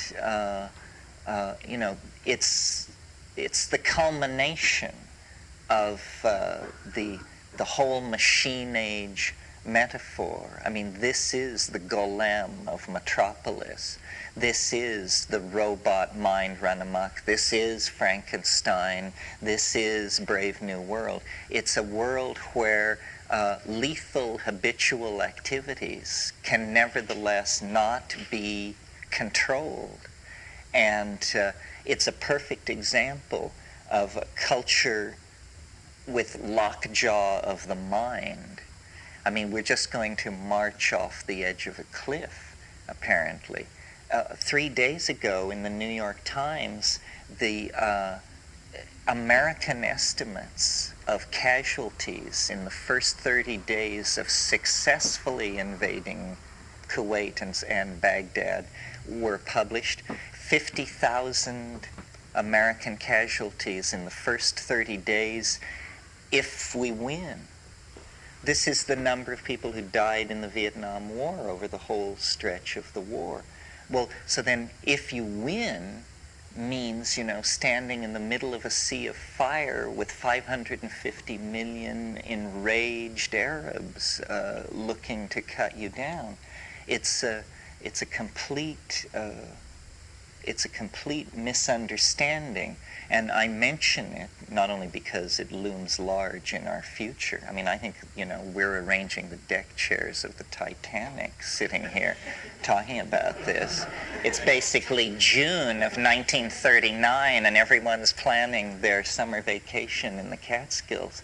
But it's also an example of how these institutions can't save themselves. I mean, everybody knew in 1973 that this moment would come, that policies needed to be put in place, $1 a barrel tax on oil, some minor thing. But no, it's just a mindset that is self-destructive. And, you know, the fundamentalists are in anticipation of the end of the world and so forth and so on. There isn't going to be any end of the world. There's no easy way out like that. Even, and you're hearing this from the prophet of 2012, all of these fantasies, all of these infantile fantasies will be acted out. So, you know, if you want your mini apocalypse, you know, you can have it, and we can bomb Baghdad and gas Tel Aviv and fire the oil sands and kill millions of people on both sides. And you know what? It ain't going to bring the guy from Galilee, and it ain't going to bring friendly flying saucers from Arcturus. All it's just going to bring is a deeper, bigger mess for the human race to try and clean up. Anybody who thinks that, you know, you're going to save the world by setting it on fire is going to be sadly disabused. So it's a rare moment for the collectivity to try to anchor itself in larger visions. You know, the reason human society is haunted by messiahs and tin horn visionaries preaching on every corner and people waving little books of different colors is because there is no full development of the individual.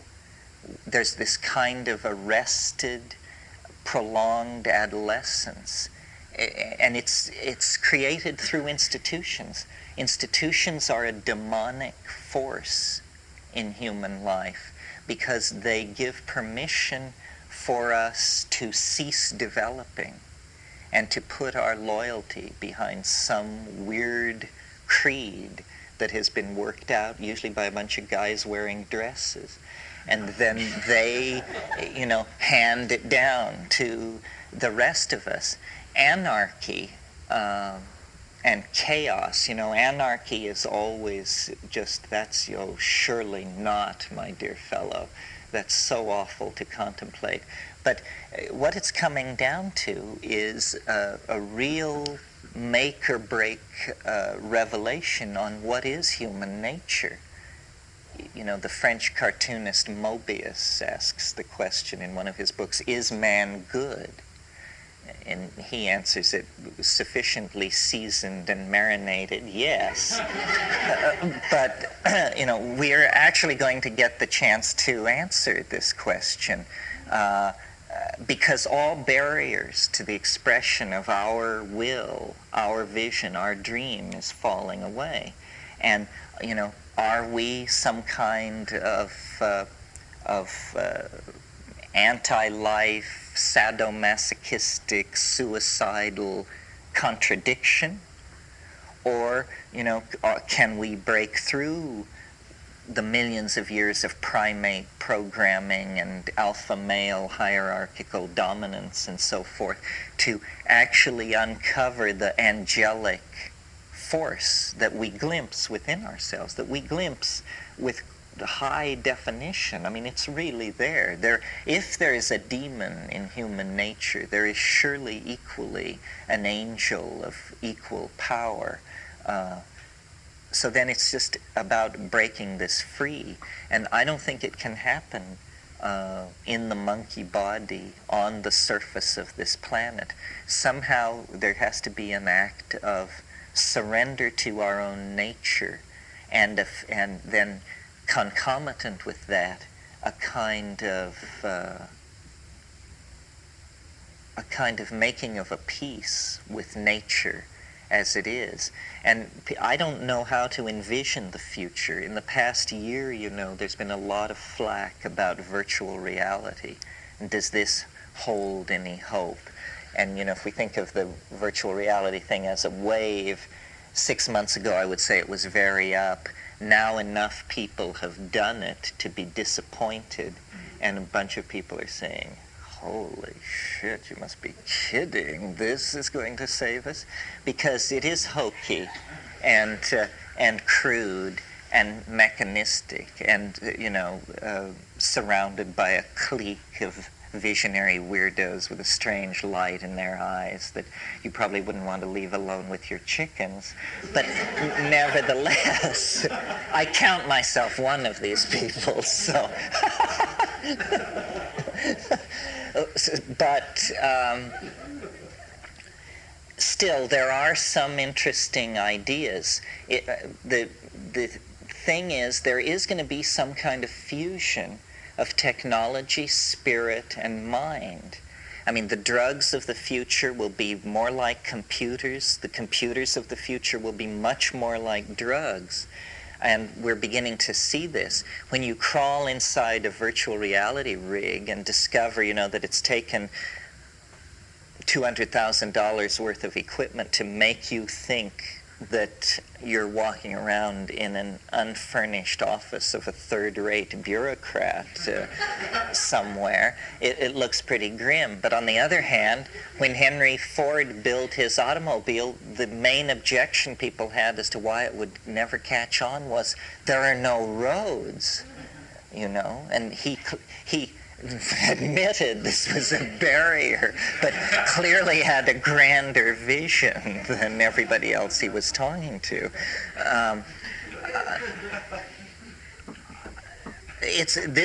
Maybe this is where we should sort of lead the discussion and then leave it, because I think this is the toughest issue for groups like this.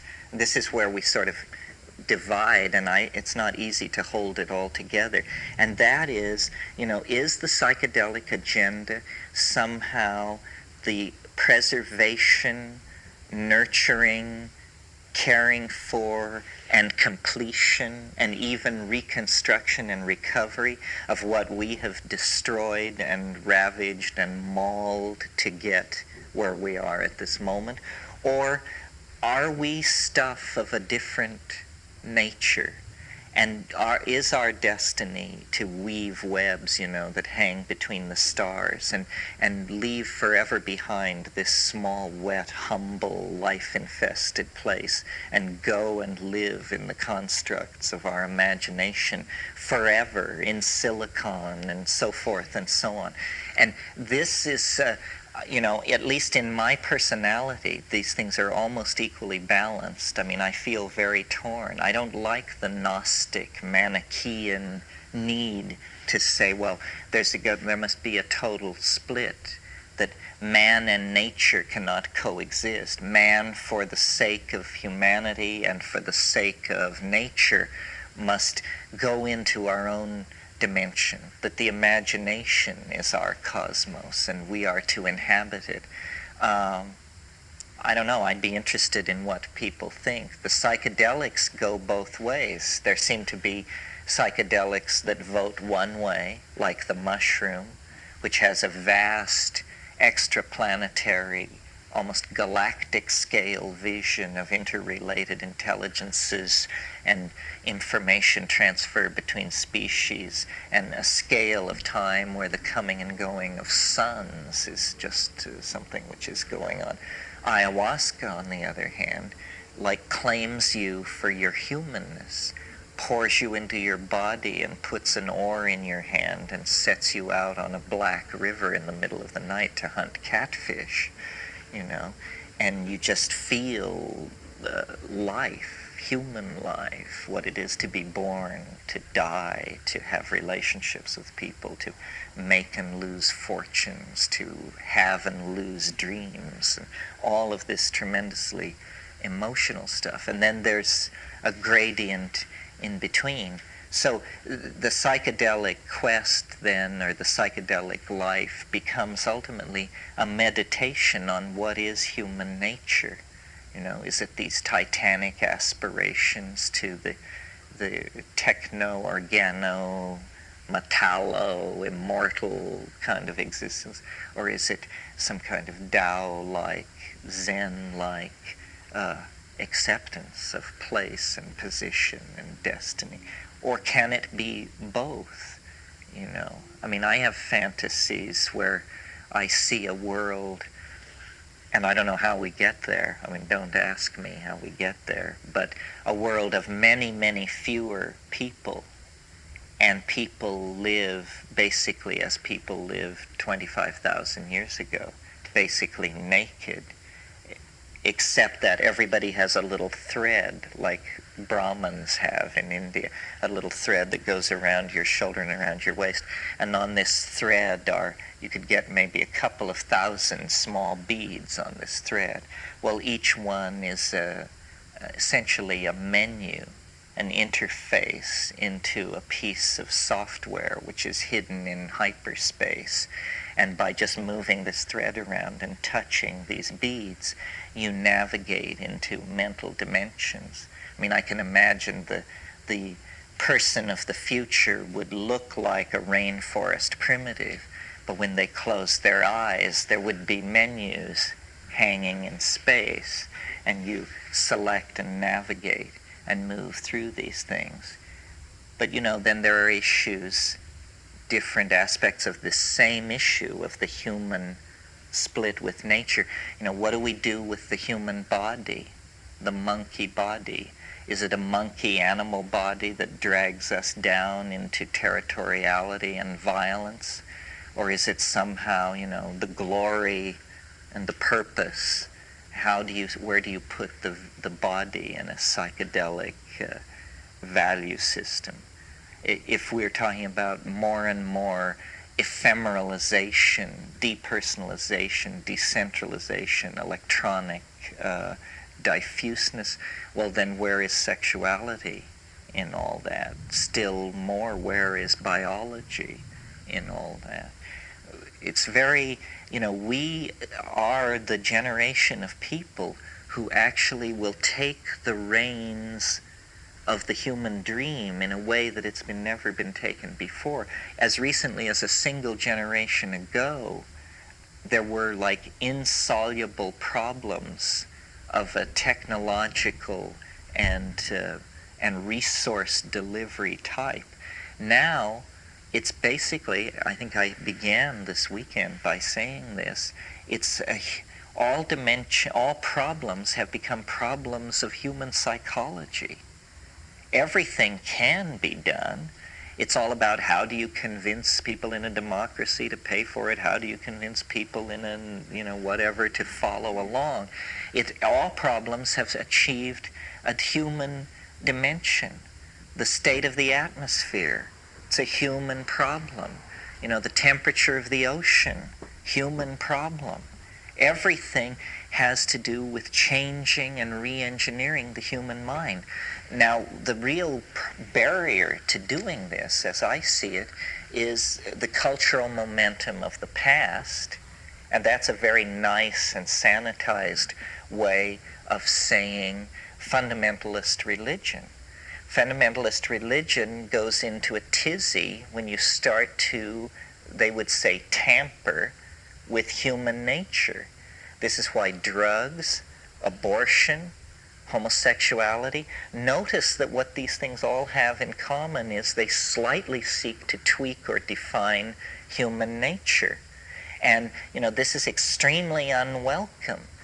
But, if we're all God's children, how come we've rigged the earth with dynamite and are, flipping coins to see who gets to set it off? This concludes Side A.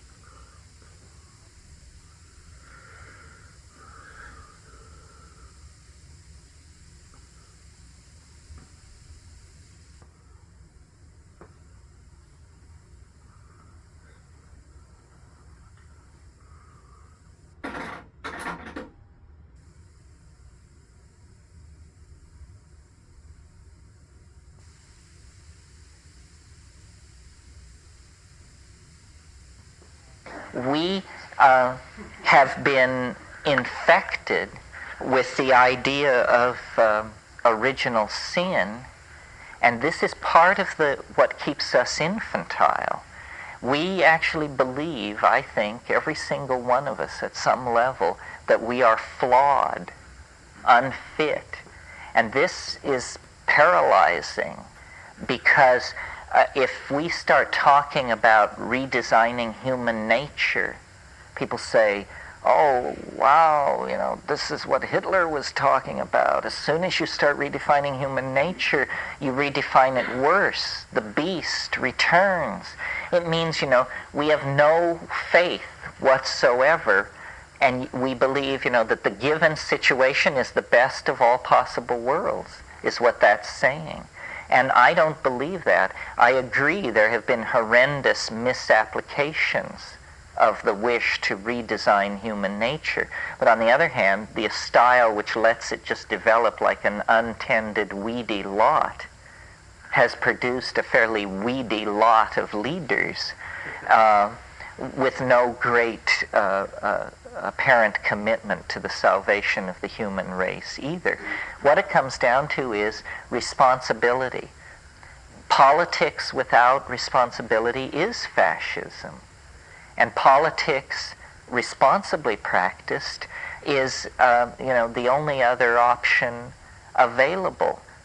All this goes back to this theme of the primacy of experience, recapturing the primary importance of yourself, first of all, and then your affinity group, the people around you.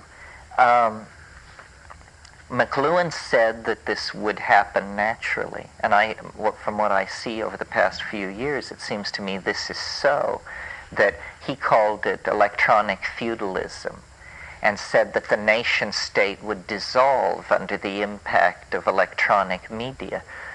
His timetable was a little too short. This is really a problem for prophets. But he was perfectly right. I mean, what happened in Tiananmen Square, what happened in Eastern Europe, was entirely the product of information technology just conveying images. Just conveying images from the West dissolved the whole myth of Marxism, which relied on, a false view of reality. The thing is, these images are value neutral. They're corrosive wherever they move. The same forces that destroyed the Communist Party in Eastern Europe will destroy the ruling families of the Arabian Peninsula with equal ease, because what it is it's an anti-oligarchic virus that has gotten loose in the language ocean of the planet. I mean, the thing that happened in Tiananmen Square, you could feel every government on earth heave a sigh of relief when they got that under control. Because the nightmare of every government on earth is 1 million peaceable people assembled in the main square of your capital city demanding that you pack up for Switzerland. I mean, that is it. And if it happens in Bucharest, you go. If it happens in Tehran, you go. If it happens in Washington, you go. Nobody says no to 1 million people in the streets. That's what the Shah of Iran found out. I mean, he made a decree that if more than 3 people gathered in any place, they would be shot dead. The next day, 2.5 million people marched screaming beneath his window for his head. You look at a scene like that and say, hey, it's time to retrench. It's time to seriously cut a deal here. Well, this is a long, rambling answer to the question, what is to be done? How can we make a difference? And I think the way that it's to be done is by empowering individual discourse and recognizing the power of the individual. Huge amounts of global civilization are operating on automatic pilot. You think that if you were to walk into the World Trade Center or the Pentagon or NATO headquarters in Brussels, that there would be smart people furiously running things. There are idiots everywhere, at every level of organization. I mean, if you were to attend a cabinet meeting, one guy will be asleep with his face in his plate. I swear, it makes no difference. And we, the little people down in the labyrinthine streets of the city, looking up at the castle as the great ones come and go, we believe that they're all about the fine business of humanity. But, it's just a fiction. It's an absurdity. And to the degree that we proclaim it so, the meme spreads, and the dream of the oligarchs, the autocrats, the programmers is dissolved. This is why the psychedelic thing is so controversial, such political dynamite, because ultimately it dissolves the linguistic structures that it finds pre-existing, whatever they are. I really believe this. I mean, talking to shamans in the Amazon, ultimately, when you get to know them, they will tell you, you think this is easy? You think because I am a Witoto, you think because I wear a gourd on my penis, I'm somehow more able to do this than you are? No, every time I go, I know it may be the last time because it's so hard. It's so challenging to who I am. It always is. I mean, it's a real edge. It's not an edge that you go and map, and then the next time it's not an edge. It's that every time you go, you discover this edge. It's the great gift, the great challenge, the great miracle of human existence is that within each one of us, there is this dimension which we can choose to access, which is a constant challenge to our existential modality. You don't have to mush your way up jungle rivers and rip jewels from the eyes of idols and stuff like that. You can, on a Saturday evening in the privacy of your own living room, become your own Magellan. And you are no less courageous than Magellan. And maybe Magellan is a bad example since he didn't make it all the way around. Your own Columbus. And this dimension of freedom has always been 95% of what the human experience was about in terms of risk and thrills. And religion is not, the mumblings of men wearing dresses. It just isn't. Nor is it all of this philosophical mumbo-jumbo that arises out of rational discourse and brain specialization. It's that somehow part of the package of being a living, thinking being is that you get a universe inside of you. You know, you get a galaxy-sized object inside you that you can access. And there are the mountains, the rivers, the jungles, the dynastic families, the ruins, the planets, the works of art, the poetry, the sciences, the magics of millions upon millions upon millions of worlds. And this is apparently who we each are. We're a little bit of eternity sticking into three-dimensional space, and for some reason occupying time in a monkey body. But when you turn your eyes then inward, you discover the birthright, the existential facts out of which this particular existence emerged. And, you know, without going dewy-eyed, without lining up with all the religious people, it's more real than religion, because it's apparently rooted in biology. And it's a great secret and a great comfort, because it means, you know, mystery didn't die with the fall of Arthur or the fall of Atlantis or the fall of anything. Mystery is alive in the moment, in the here and now. It just simply lies on the other side of a barrier of courage. And it isn't even that high a barrier. It just is a barrier high enough to keep out the insincere and the misdirected. But for those who will claim it, in the midst of the historical chaos of the late 20th century, they become the archaic pioneers. They become the first people to carry the Ouroboros serpent around to its own tail and to make a closure. And to the degree that any one of us has this connection back to the archaic in our life, it makes where we have been make a lot more sense, and it makes where we're going seem a lot more inviting, which it really is, I think. Well, that's all I have to say. I think we can probably, it's a little early. Does anybody have anything they want to add? Yeah. We've been talking about the ego a lot and its dissolution and breaking through the boundaries of it. And it sometimes sounds like ego has a pejorative connotation. On the other hand, you've just been talking very beautifully about the fact that it's up to each of us in our own unique individuation to claim what can be claimed, and that even the small individual little ego can virtually change the world if it has the right place to stand. It seems like these... So how do you balance these things? Yeah, really the question is, what is the future of the ego as we know it after, say, post-2012? Will the ego really be more of a group ego or a transformation of our ego, or is the ultimate goal to shed our egos completely and become some form of individuation which we can't even dream about at this point? Well, you're right. There's a dynamic tension there. Sometimes when this comes up, I answer it by saying, that you need an ego. If you didn't have an ego, you wouldn't know whose mouth to put food in when you have dinner with someone at a restaurant.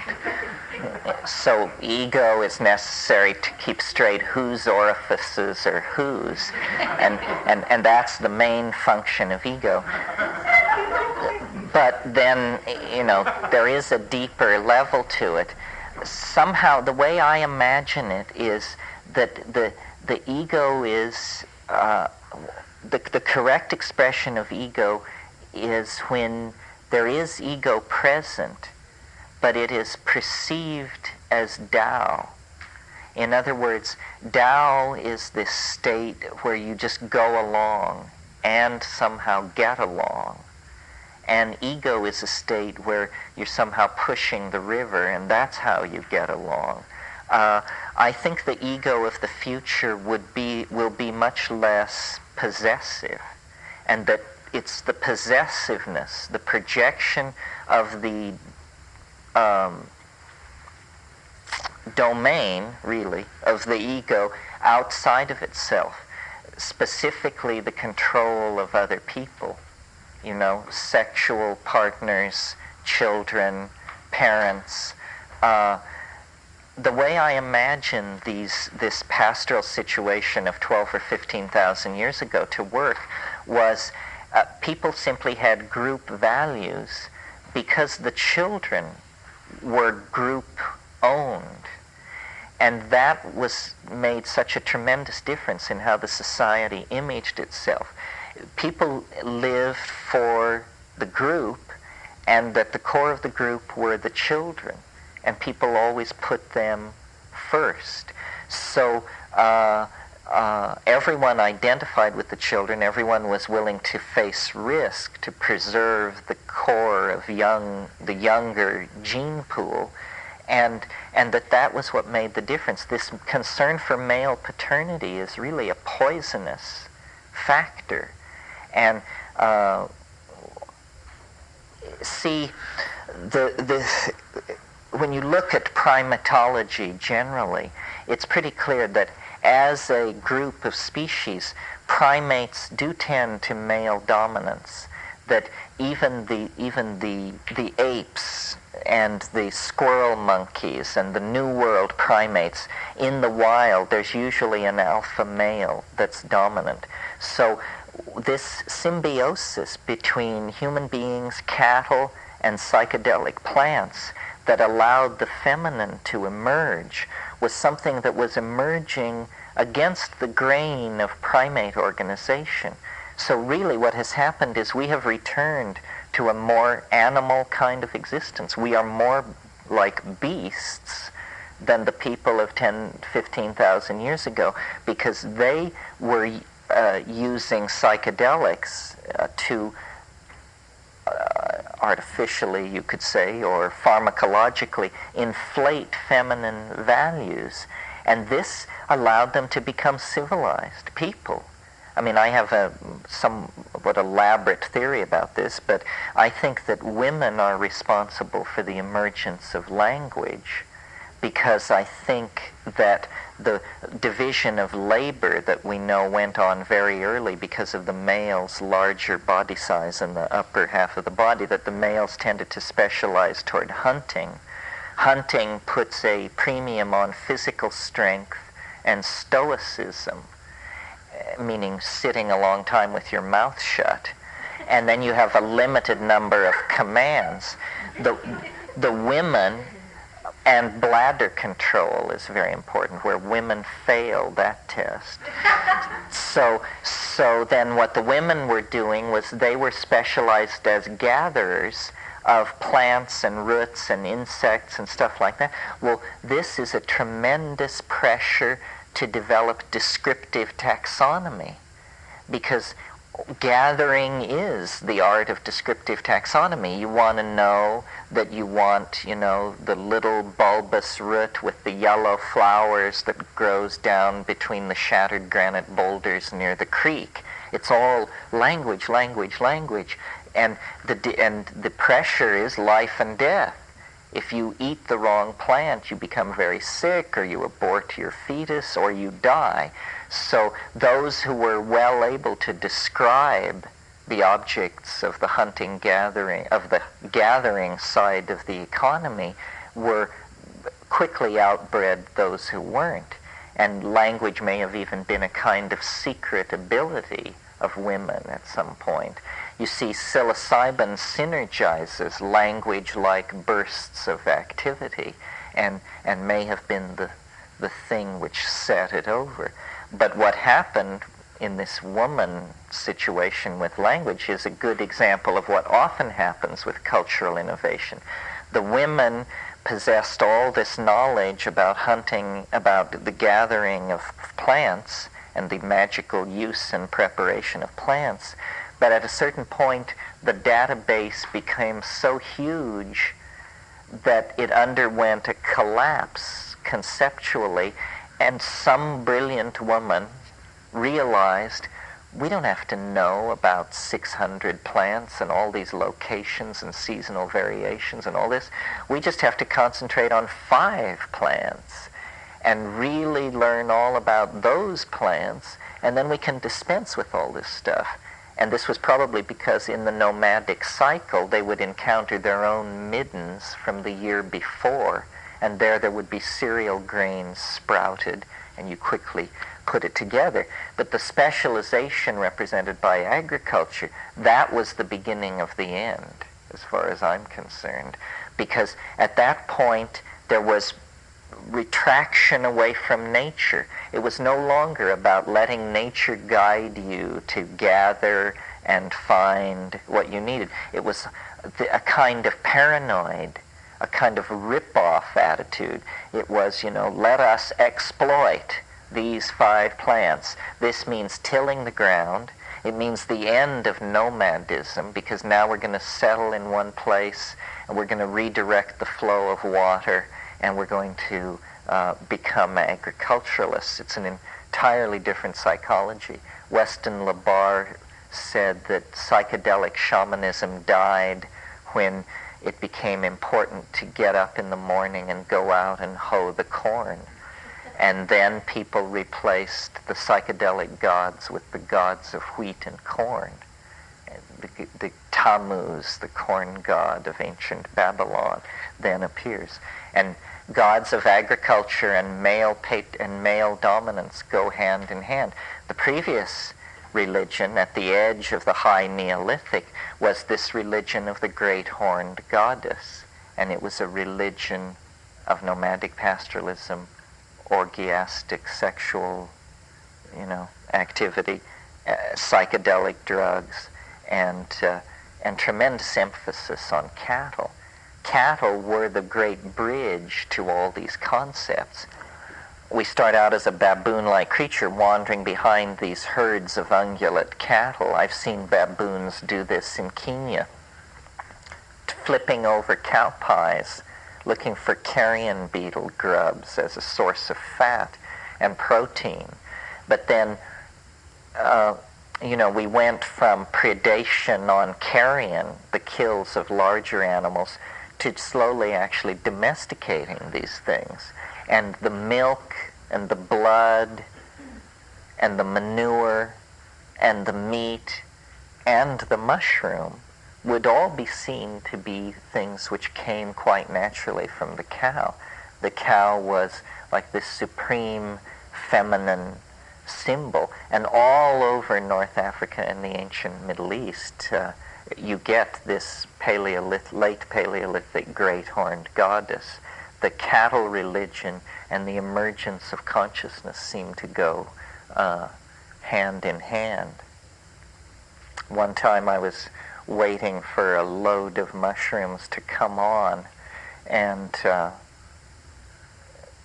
it was very strong. I had sort of miscalculated, and I had gotten too much, and I could see this thing just coming at me, huge force, and I heard a voice. It was actually the Swiss air stewardess from Federico Fellini's 8½, but it was that voice, and she said, "They say it helps to lay down, cowboy." And I was amused at the time, or later when I had time to be amused, I was amused.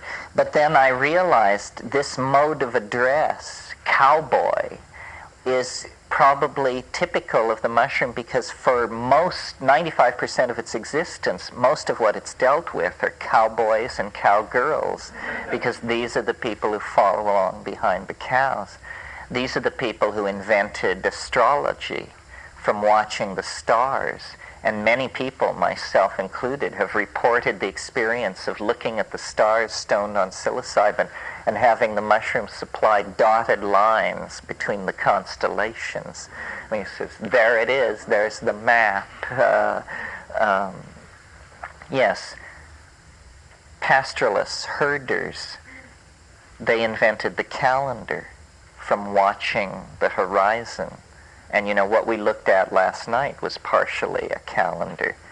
It's very interesting if you want a meditation on shamanism, politics, time, and so forth, look at hexagram 49 in the I Ching, which is revolution. And you might go to this expecting a treatise on political upheaval. And it says instead, the magician is a calendar maker. He measures the seasons and sets them right. And it's this idea of reconstruction of time. The message that I get out of the psychedelics is that we need to reframe the largest frames in our linguistic cosmology. Means reformation of the calendar, reformation of language, that we cannot evolve any faster than the languages that we are imprisoned within. We are linguistic creatures somehow. And so we need strategies, catalysts, enzymes, whatever it is, practices that force the evolution of language along conscious lines. If we don't do this, the old styles of thinking, the old concepts are just going to pull us down. Well, to my mind, that this makes psychedelics central to any political reconstruction, because psychedelics are the only force in nature that actually dissolves linguistic structure, lets the mechanics of syntax be visible, allows the possibility for the introduction, rapid introduction and spread of new concepts, gives permission for new ways of seeing. And this is what we have to do. We have to change our minds. Well, that's it. Thank you very much. I enjoyed this. If you have enjoyed this Mystic Fire audio presentation and would like information on our other audio and video titles, please call 1-800-292-9001 or write to Mystic Fire Video and Audio, P.O. Box 422, Prince Street Station, New York, New York, 10012. Catalogs are free.